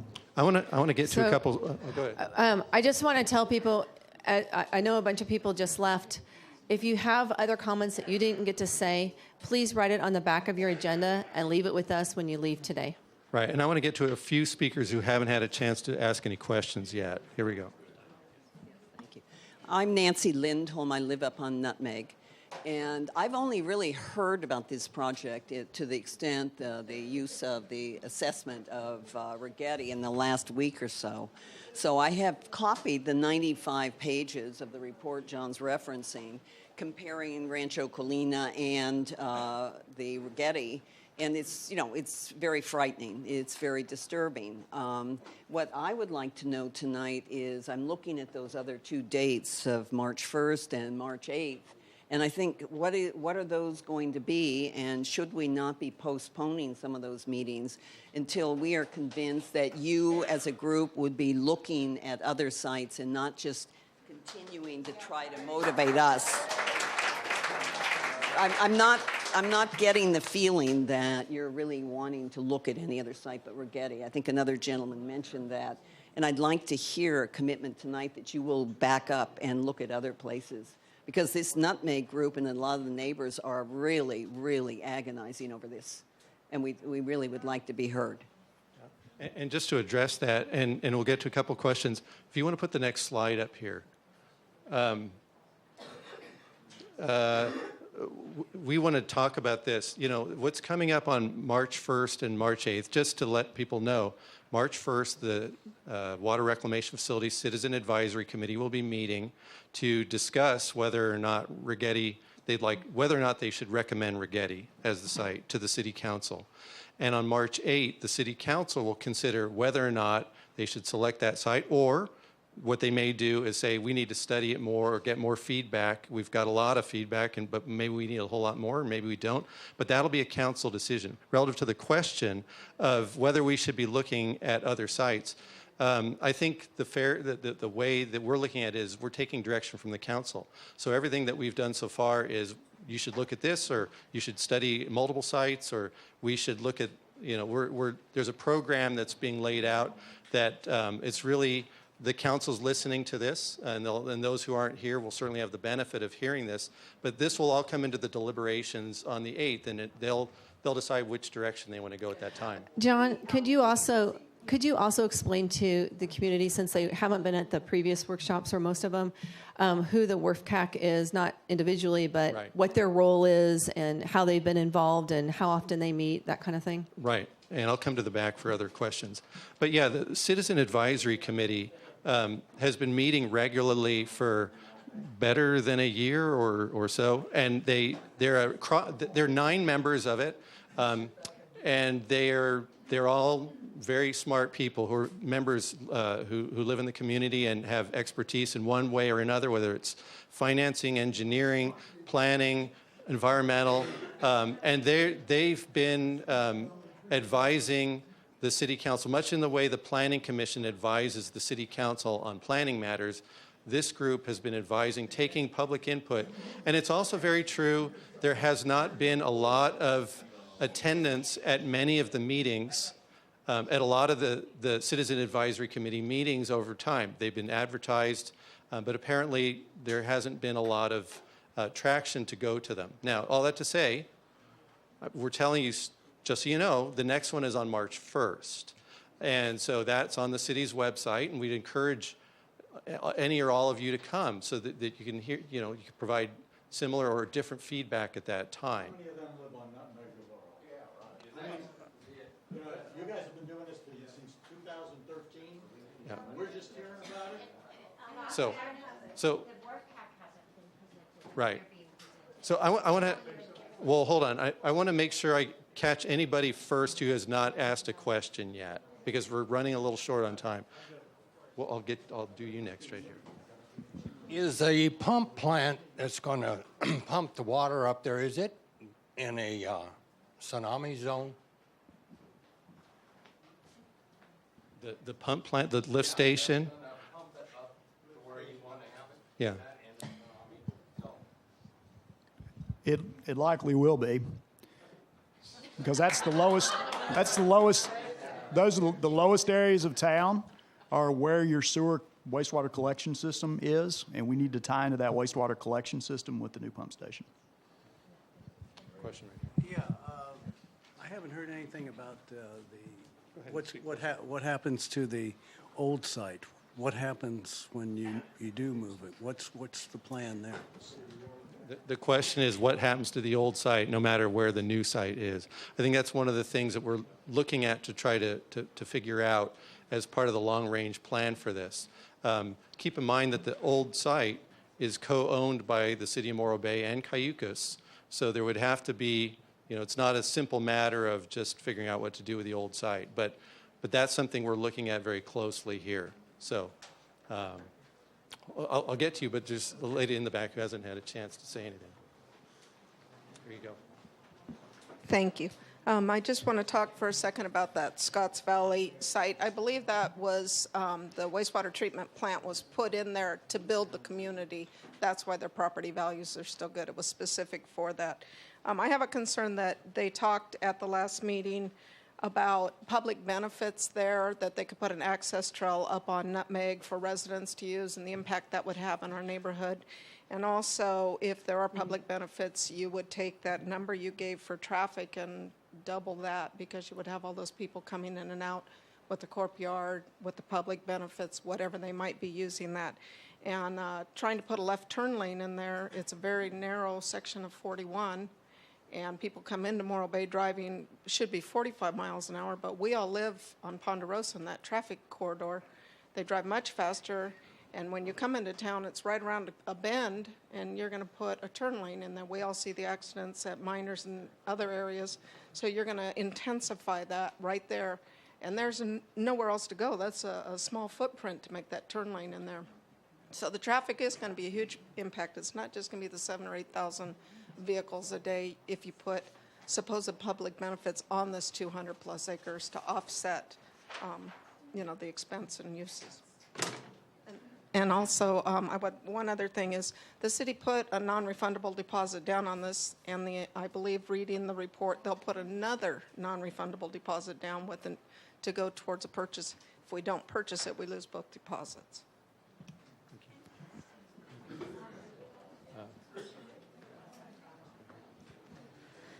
Hi, I have two things that I wanted to bring up. One is I don't know about zoning, but I don't, do we get to vote that all of a sudden this ag zone is going to go from, ag to possibly industrial? I'd like to know if that's just the city council that decides that, or if that is up for the whole city to vote on, for example. But my understanding and why we bought our house where we did is that we're right on the city border, and so I like nature, and that's why I picked the location of the home.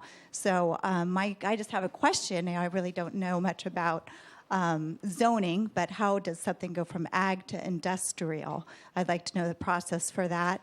And then secondly, I happen to be a teacher, so I'm all into grammar, and so I couldn't help but notice your slide said, often cited as a public concern, but modern facilities can contain odors on site. And it should say, what I'd like it to say is often cited as a public concern, the modern facilities will contain odors on site. Okay. Thank you. And I want to address that zoning question in a slightly different way. It's another public awareness. The city will soon be embarking on a general plan update. That's an important thing to consider in the context of all this, because that's really the blueprint for potential growth in the city. It's not this wastewater issue. But that's an important forum for you to get involved with, because questions related to traffic, that process will drive traffic a lot more than this process will, because that's the process that will determine, will the city expand? Should it expand? Where should it expand? So I just want to put that in the context here. What we're talking about for this project relative to this site, the site, if it's going to go forward, at this or any location that's outside the city limits would have to be annexed to the city.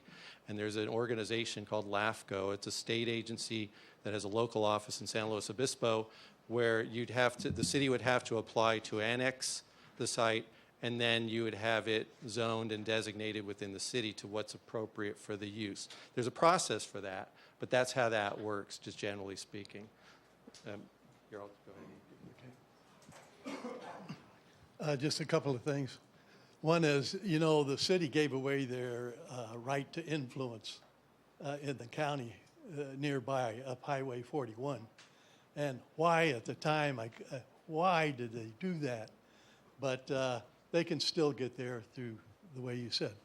The other is, it's apparent to me, I don't know about the rest of you, that if we're going to get anything accomplished, we got to go to the council. And I know I'm going to go to the council, and I'm going to go to the council meetings, and I'm going to talk about this. And if you all would do the same thing, I think maybe we get their attention. Thank you. Thank you. A couple more questions, and I know we've got to wrap up pretty soon. Yeah. Okay. You know what? Haven't heard from you yet. I just wanted to know how much of the traffic issue is the corporate yard and how much of it is the waste treatment plant? And is there any possibility that you could use the old site for the corporate yard if that's where the traffic is coming from?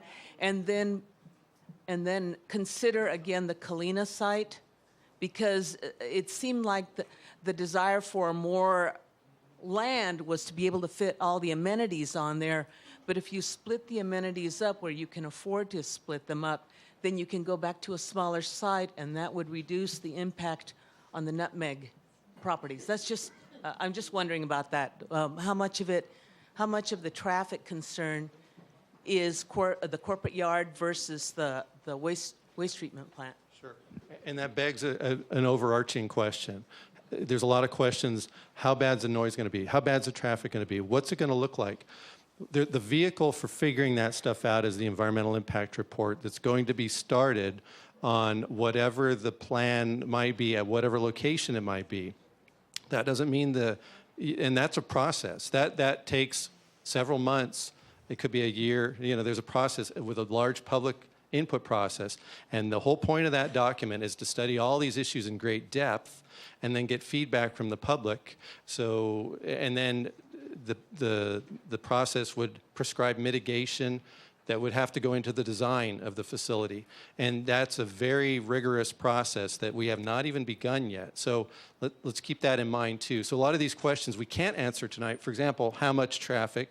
There'll be a traffic study that would go with that would help determine the answers to that question and all of these other questions as well. So. I just found out about this last Sunday, so I'm a little insulted by the idea of, gee, people have been showing up to other meetings. And since a bunch of us apparently just found out, exactly how soon are we going to have all these answered? All these questions in a couple of weeks, couple of months, after the council's already decided and there's nothing we can do about it? When? Good question there. The idea would be, let's say the council selects a site, Righetti or another site, or they defer that question for some time. But once they make a selection of a site, what that means, it doesn't mean that's going to be the site. Or it could mean that. Certainly could mean that. But what it means is that's the site that we focus on developing a facility master plan. If the council chooses a site, then we do the facility master plan. How would you design something at that site in theory? And then it lays out a program. And it's that program that the environmental impact report would have to study in great depth. Now, that facility master planning process, let's say they chose a site on March 8th. That facility master planning process, we wouldn't have that facility master plan in place, best guess, until early summertime would be my guess. At which point, we're in a position then to begin an environmental impact report, which takes... Right now we have Black & Veatch is under hire by the city as a consultant to develop that plan. Competitive bid process. How did they get chosen? There were several firms that it went out to competitive bid. There were firms that were qualified that bid on that. They were interviewed, and they were determined to be the. Have you worked with them before? Yes, they're an excellent firm. Are they your preferred? They rose to the top in the interview process, and. How many times have you used them? Are they your preferred vendor for your environmental impact report? Let's back up here. Black & Veatch's role is to develop a facility master plan. They don't do environmental impact reports. They develop a plan that gets evaluated by an environmental impact report. Out of that environmental impact report, which, as I say, will probably take a full year to answer those questions, we raise the questions here tonight. We raise what we know, which isn't very deep at this point, but an environmental impact report gets into great depth on that to help answer all the questions. Once you get through the environmental impact report process, and then the council's in a position to say, okay, do we go ahead with the project or not? Do we go ahead where we think we wanted to go to before? Did we learn things out of the environmental impact report that we didn't know before that drives us in a different direction? At that point, then you're in a position to say, now we have to hire someone. If they say, let's do it, we have to hire a firm that would design and build this project. Now, that's different than coming up with a facility master plan. The facility master plan's a cookbook. The design and build firm, which we have no idea who that would be another competitive bid process, would go and look at it and say, okay, this is what we want. Here's how we can design it and build it the most efficiently with the best technologies and so forth. That's a process to get to that point. We're still well over, we're a year out or more before we can even get there. Some, and we've tried what we can do tonight, but we can't answer all of them tonight.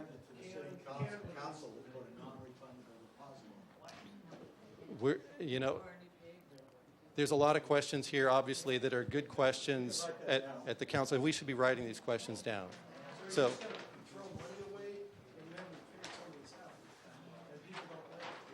What you're learning tonight is there's a lot of concern about the site. That much we can tell you right now. Yeah. Hold it. Okay, I'll get to you next, but go ahead.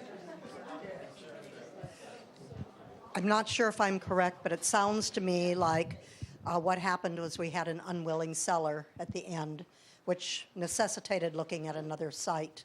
If we really felt like that was the appropriate site, Rancho Colina, why can't we use eminent domain?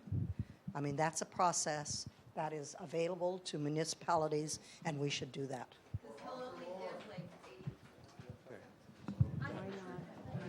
I have a question. How many homes are directly affected? Existing homes in the area, between the beach and Nutmeg and farther north. And I have another suggestion as to why a lot of these people don't know anything about it. I would venture to say there is a very large percentage of non-owner occupied homes, and you wouldn't get away with doing something like this if they were all occupied and local people. A lot of these people have no clue. They don't know this is going on because they're weekenders. I know in our house, we've been gone for 6 months.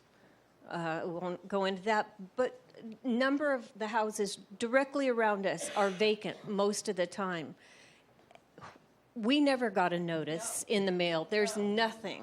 To me, it is absolutely absurd that you would even consider, when there is so much vacant land around, that you would put it on the backs of people, the taxpayers of this community, and obviously there's not a positive person in here about this. You're putting it all on our backs, and most of the people, a good, not most maybe, but probably 50% are non-owner occupied people that know nothing about it. They've never received a notice about it. And yeah. I mean, you spend thousands on reports and money to hold property, but you don't even let the property owners know. And would you do this in the other part of town up on the hill where people are owner occupied and they're there to fight it? there's just too many that aren't here to do anything about it. Good questions, and we're always striving to improve the public outreach process. And obviously, what we're hearing here is that many people haven't been that aware of this process, and we understand that. So, but we can also say that over the last few years, we've been trying to keep the notices within the newspaper, on the website, and such. But obviously, we understand the concerns here. So, but I also want to let people know this. I want to let people know that right now it's almost 8:45, and I know we're going to stick around to answer questions, but I also want to let you know that we're already beyond the time we were going to be here. So I'm going to take a few more questions here before we wrap things up. John. No, that's okay. John. Yeah. One thing I think that we also should say is one of the reasons we did a meeting tonight, and we debated, well, should we not? We don't really have enough time to do a full noticing and do a meeting the way we typically would. The council asked us, they said, you need to reach out to that neighborhood. It was a directive of the council. We want to hear what the neighborhood has to say. Will you please reach out to them? So well, the city has their processes that they have. There was about 15 to 20 different media that the city sent this out to. It was on the television. It was on radio. There was also, and then to really, what our concern was, well, maybe this is kind of over and beyond, but to try to hand deliver them. And then thanks to Tina Metzger, she came through. We hand delivered some, and then Tina volunteered to hand deliver a whole nother 350 we added. And I guess, Tina, you had some friends to help you do that, some neighbors. So thank you for doing that. This meeting ended up being a very grassroots effort from you guys wanting to come. Something getting done down the street from me. It came in the mail. Right. Something small down the street. How come you couldn't do that? Right. A flagpole. Right. How come you can't do it for this? This is Right. a little bigger than a flagpole. Right. This is our investment. But the city posting placements that we have, the notice wasn't in there. I went down there, none of the walls. I went in, Public Works, wasn't on the counter. The lady had to look in the computer and tell me, because I thought it was at 4:30, because I just heard like, all right, then I go into City Hall to pay my water bill, and there was a notice on the thing. So that is really poor outreach. And I'm from another part of the town, and I care. Okay, we have a question in the back here. Well, it just concerns me in all this discussion and all this, no one has ever said that money was put down on this property until Carla got the mic. Why is it that we're not aware of that? Is this meeting for no good at all because money's already been put down and they're planning to put more money down? So our money has already been put into this project. So that's what I think is kind of scary. We're here for nothing, I think. The money's already been paid.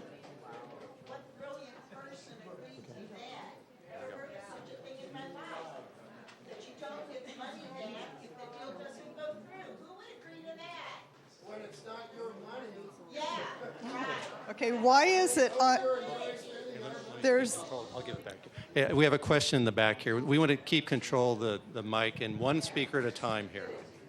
On this flyer, and it's labeled Neighborhood Workshop, on the second page, it states what's next. It says City Council to make final decision March 2016 on a site. Final decision? March is right around the corner.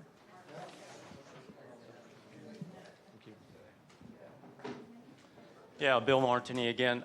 First off, it was announced, I believe, in City Council that the city had put the $25,000 down. So this has come up. I'm not saying it was a good idea, bad idea. And this has been an ongoing process that there have been individuals involved in for probably 5-7 years now. And I understand this has just come on your doorstep. So absolutely, but it's been, in all fairness to the council, these have been on the TV, it's been in the news, it's been ongoing for years and years. I wanted to mainly speak about the zoning, and that is the Righetti property is currently zoned agriculture. It's also in the county. Morro Bay passed an ordinance, I believe it's 197, that states that outside, you can build a public facility outside the city limits, and the council can decide it. Any other usage takes a vote of the people. So outside of what they were proposing on the little footprint, the remainder of the property cannot be rezoned unless it goes through a vote of the people. So you're not going to see condos or anything else without the actual vote of the people changing the zoning. And also remember that this property is in the coastal zone, so it would also take their okay for any other zoning. So I think from a zoning issue, there's the restrictions on zoning in agriculture. This type of land, I believe your minimum parcel size is anywhere from 160 to 320 acres. So you're not going to see in the current zoning much more than a home or two on the property, just for whatever it's worth.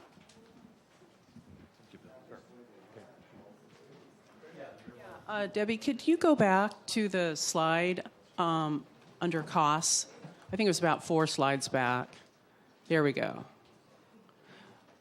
Now, you say less pipeline costs than Rancho Colina because it's closer. What about the cost of buying the Righetti? What are the comparisons? I think this is a little dishonest, this slide. What are the costs of purchasing Righetti as compared to burying pipe, what, a mile and a half more? Can you tell the difference I to don't the know audience? what those costs are. Pardon me? Mike, maybe? Let me try to tackle that. So the point there that it's less pipeline cost than Rancho Colina, really it is specific to pipeline cost. In terms of your life cycle cost, which is construction cost, power cost, et cetera, Righetti is favorable to Rancho Colina because it's a lower elevation to pump to, and it's a shorter distance. Well, in your studies in the past, wasn't Righetti more favored because of Cayucas? It was closer to Cayucas. Weren't there other reasons? And ag, but those reasons really aren't pertinent anymore. So why is the Righetti property the focus all of a sudden, and the vote so soon? Okay, so when the original options report was done in 2013, the siting was narrowed to Morro Valley. And the ranking we showed up here earlier, ranking was Rancho Colina ranked first, then Righetti ranked second. And so when we started to see there were limitations on what could be done at Rancho Colina in terms of size and location, that's when we started looking more at Righetti. So I don't know if that answered your question or not. What's the cost difference, I think she was asking? We don't know yet. We're going to determine that through the facility master planning process. And then the other answer is we don't know until the property appraisal is done. You can't tell you don't know because you already gave $25,000. You give me $25,000, I'm going to tell you, okay, I'll give you the price later on. Well, the next step's the appraisal. What he said, it was the next step is the appraisal. So until we get the appraisal done, you're not going to know what the property cost is. I have a question here. In comparison between the Righetti and the Rancho Colina site, which site requires more earthwork, and what are the cut depths in the slopes? So the thing I would say is we would generally expect to be doing less earthwork at Righetti than we would at Rancho Colina because the Rancho Colina location is up on top of the hill. We need to do something to mitigate that visually. So we're going to, and we also have shallow rock at the top of that hill. So we would expect the costs to be higher at Rancho Colina than they would at Righetti. Why are they buying 250 acres instead of just 8? Well, we'll get to that question. I want to keep the order of people raising their hands and giving the mic. You talk about cost of pipe to put the pipeline in. We already have a pipeline between here and Cayucas, and Standard Oil would be just right off of that. why do you not consider Standard Oil a good spot?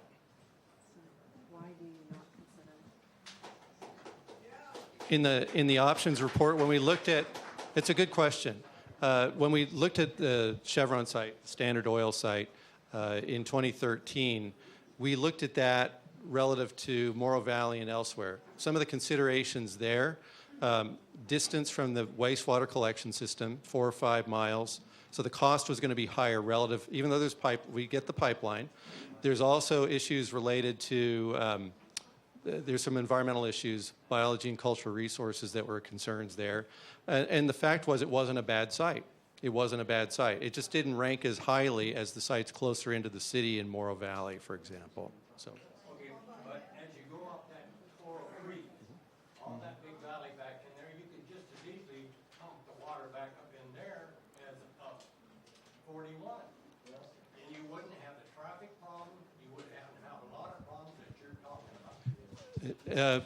He raises questions. If there are other places on the Chevron site, you might be able to put a facility and be farther from people, and that would be true. There are issues related to cost and also the proximity to cities' water wells, which is a consideration here, is also proximity to the city's wastewater collection system. Remember, at the end of the day, and this is going to be a question for the council, obviously, there's a balance between a lot of issues. You put it far away, out of sight of everybody, that's a good thing. It also is a costly thing as well.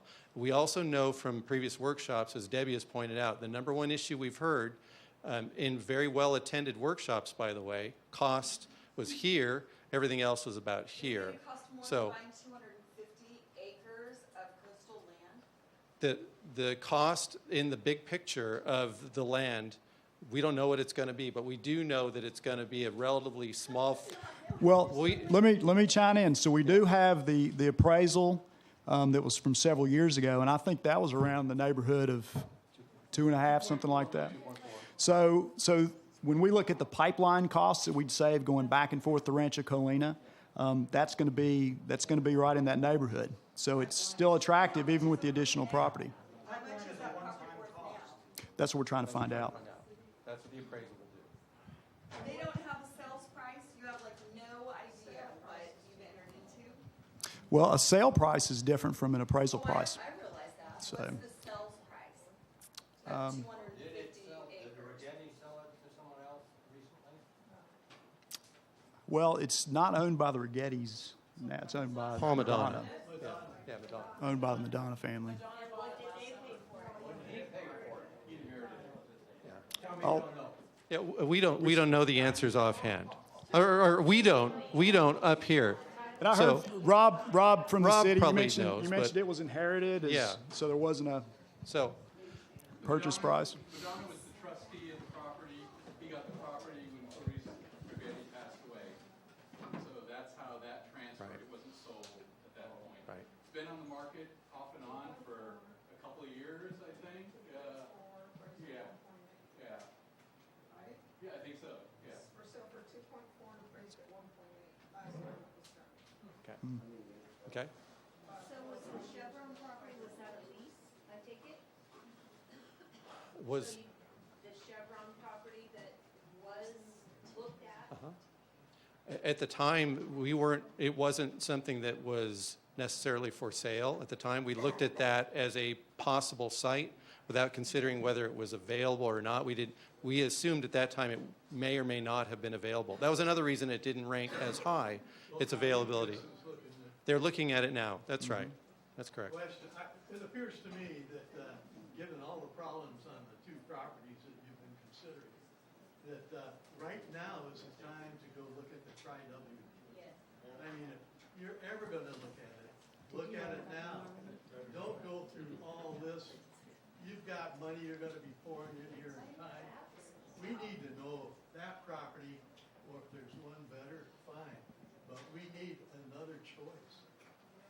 Okay, that's a good question. I think we've got that comment down a few times. Gentleman in the back hasn't had a chance here.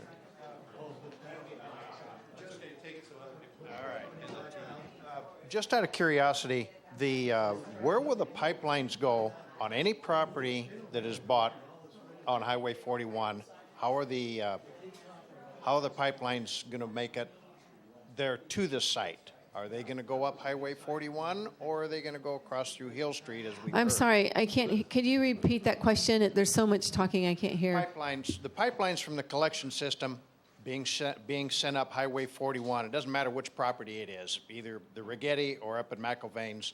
How is the pipeline system going to get up there? There's going to be, to my knowledge, there's going to be at least 3 pipelines. Is that, well, it's a wild guess. There's going to be a dirty line going in. There's going to be a clean line coming out, going back to the dump line into the ocean out here, because you're not going to put an effluent line into the creek. You'll forever own whatever water that goes into the creek. You'll own that environmental habitat that you create with that. And then there's going to be a blue line coming back into town for parks, irrigation, whatever else you want to do with that water. So what direction are the lines going to go through to get to any plant out on Highway 41? And Mike, you might want to take a shot at that one. Yeah, it's part of what we're exploring through the master plan process, because we're going to have multiple pipes going up to 41. Or going up 41 to any of those locations. So they will go up Highway 41? That's the preferred location. I've been under the impression that they were going to go through Hill Street.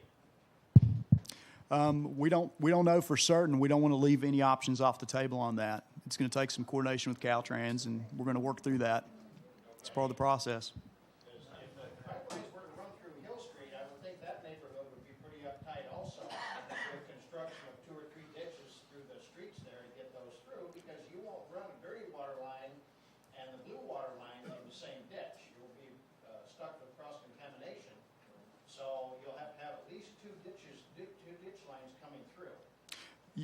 That's correct, and that's, the preference would be go up Highway 41, but we're looking at that. That's part of what the facility master plan needs to do. The challenge right now is, until we get the site nailed down, there's not much they can move forward with yet, because we don't want to spend money on that facility master plan until we're clear on where we're going with the plant. The work they've done so far has not been site specific.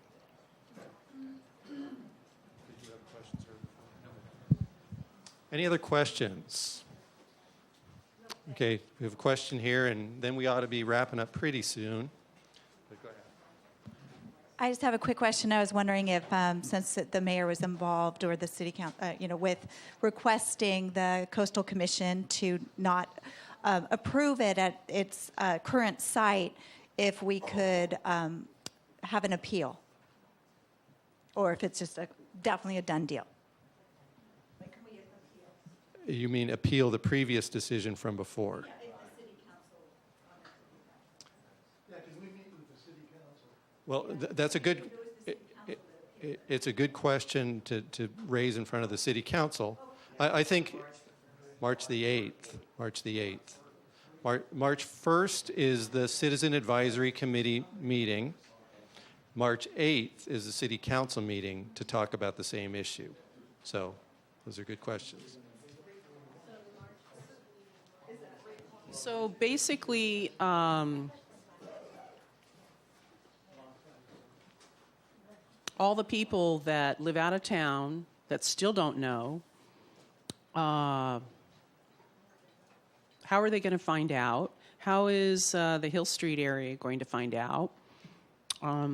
There's only so much time I have and so much walking I can do. And the city needs to properly inform all the property owners and the residents of that whole area, and you know which areas. I've sent it to you in emails. And there are 3 council people that are coming up for re-election in November. I think we all ought to seriously think about that. I don't know if they're all going to run again. And I think that all of us need to get on the written record our concerns, and we need to meet with all of the council members. So we've got a lot to do before March 8th. And I think also at this point we ought to ask the council to make a motion to delay any decision on this property. There are too many other options. This affects too many people who don't even know about this or can't come to the next 2 meetings because the timing is so short. And I just have to say, I'm appalled that the planners would think that this whole process of doing a switch and bait on us with so little time to research and to know these changes, as a planner myself, I am appalled.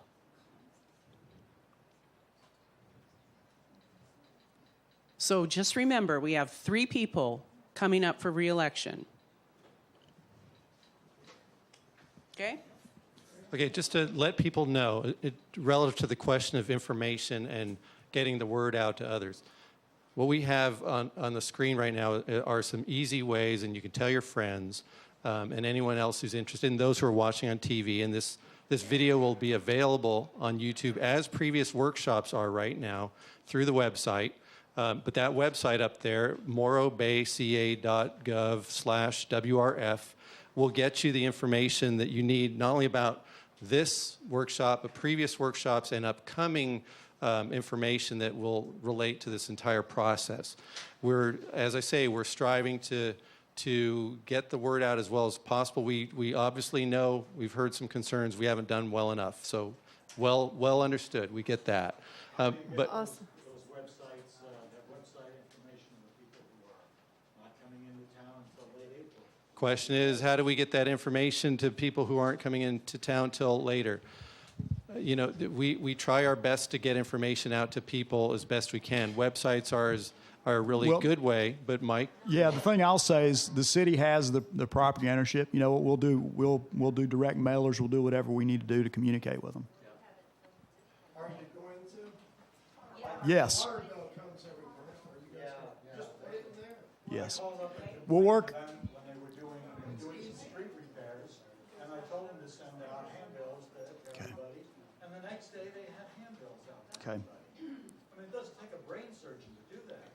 We'll work with the city to get those notices out to everybody. Before we Provide wrap, more information. Before we wrap, and I know Tina, you have another question, and we've heard a lot from Tina tonight, and many others. But are there others who haven't had a chance to say something that wants to say something before we wrap up tonight? Okay, then Tina, I know you have a question, and then when you're done, I'm going to just again reiterate what the next steps are, and then we also want to thank everybody for coming tonight. It's really been quite appreciated. And this is what we were hoping to get, is real feedback, so we appreciate that. The city needs to send to all the neighborhoods that are affected by this. And the city knows which neighborhoods. I've said in emails to the city. Every property owner, every resident needs to be notified by U.S. certified mail return receipt so that the city has proof that these people have been notified. It's only a CYA for the city. And I am appalled that the city refuses to do this. Anybody in planning knows this is what you do. So why is the city refusing to do this and has refused? They've already made up their decision. They don't want us to know. Okay. Well, again, I want to thank everybody for coming tonight on behalf of the whole team. We've really got a lot of valuable input, and we really mean that. We really do. This is important part of the process, and so we look forward to working with you again soon in the future. March 1st, March 8th. Next opportunities. Thank you. If you have any comments that you want to leave with us, you can leave it on the back table or leave it up here in the front table.